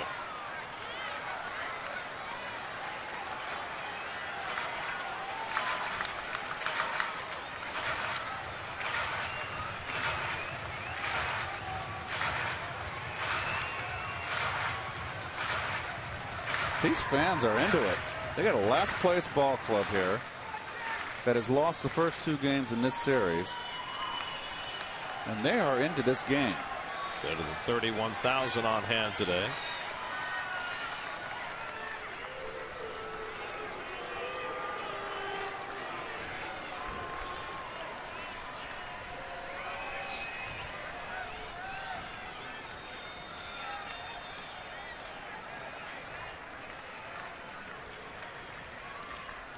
Two coming. There goes Bird. Outside, the throw by Darno, not in time. Darno thought it was strike 3. And he goes back to fuss with Tom Woodring about the call. But Bird steals second. And the Phillies have the winning run in scoring position. Close. Just the 3rd stolen base of the year for Marlon Bird. So very good on Darno's part. He thought it was a strike, but he still didn't quit on the play. Now it's 3-2. Are the Mets going to intentionally walk Utley? They are. With a 3-2 count, unless they fake it. Nope. No Dick Williams play. Well, you got the big guy hitting behind. How about that? Well, when's the last time you saw an intentional walk on a 3-2 count? Quite some time. Famously, I agree with the play. Famously in the 1972 World Series, same situation. Johnny Bench at the plate, and the A's faked the intentional walk and threw strike 3 down the middle. Dick Williams pulled a Laurence Olivier on the mound, didn't he? So now Ryan Howard with the winning run at second base. Howard is 0 for 4 today, 1 for 12 in the series. Well, so Mejia has given up the tying run here in the 9th. Now trying to get the game to the 10th. And Howard takes it wide for ball 1. Big pull on the defense. Only guy on the left side of the infield is David Wright. And he's kind of anchored over there because of third base. He can't vacate third base. You see the right side of the infield stacked with Mets. But given Howard the right field line in the outfield. And Lagares very shallow and toward left center. 1-0. 1-1.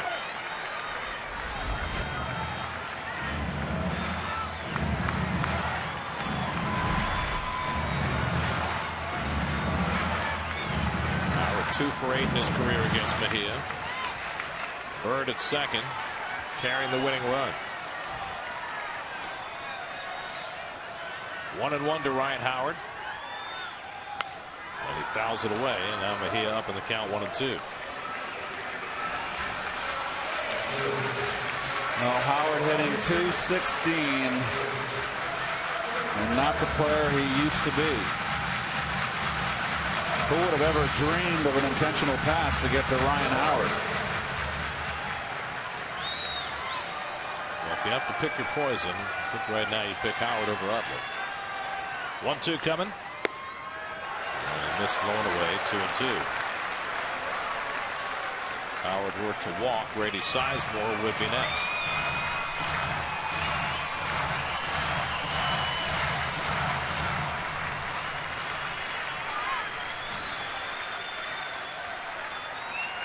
25th pitch of the inning coming up from Mejia.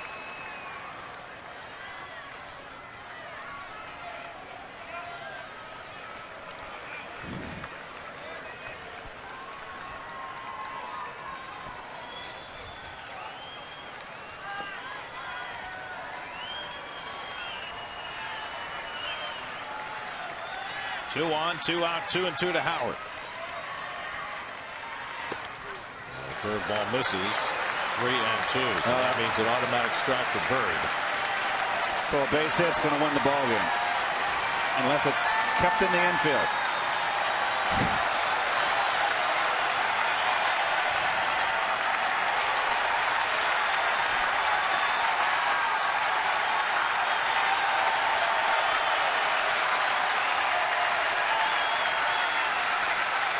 Line down the right field line. Fair ball, and the Phillies win the ball game. Bird comes home with the winning run. Ryan Howard with the walk-off hit as the Phillies come from 5 runs down and get 2 in the bottom of the 9th off Mejia, and Philadelphia wins it 7-6.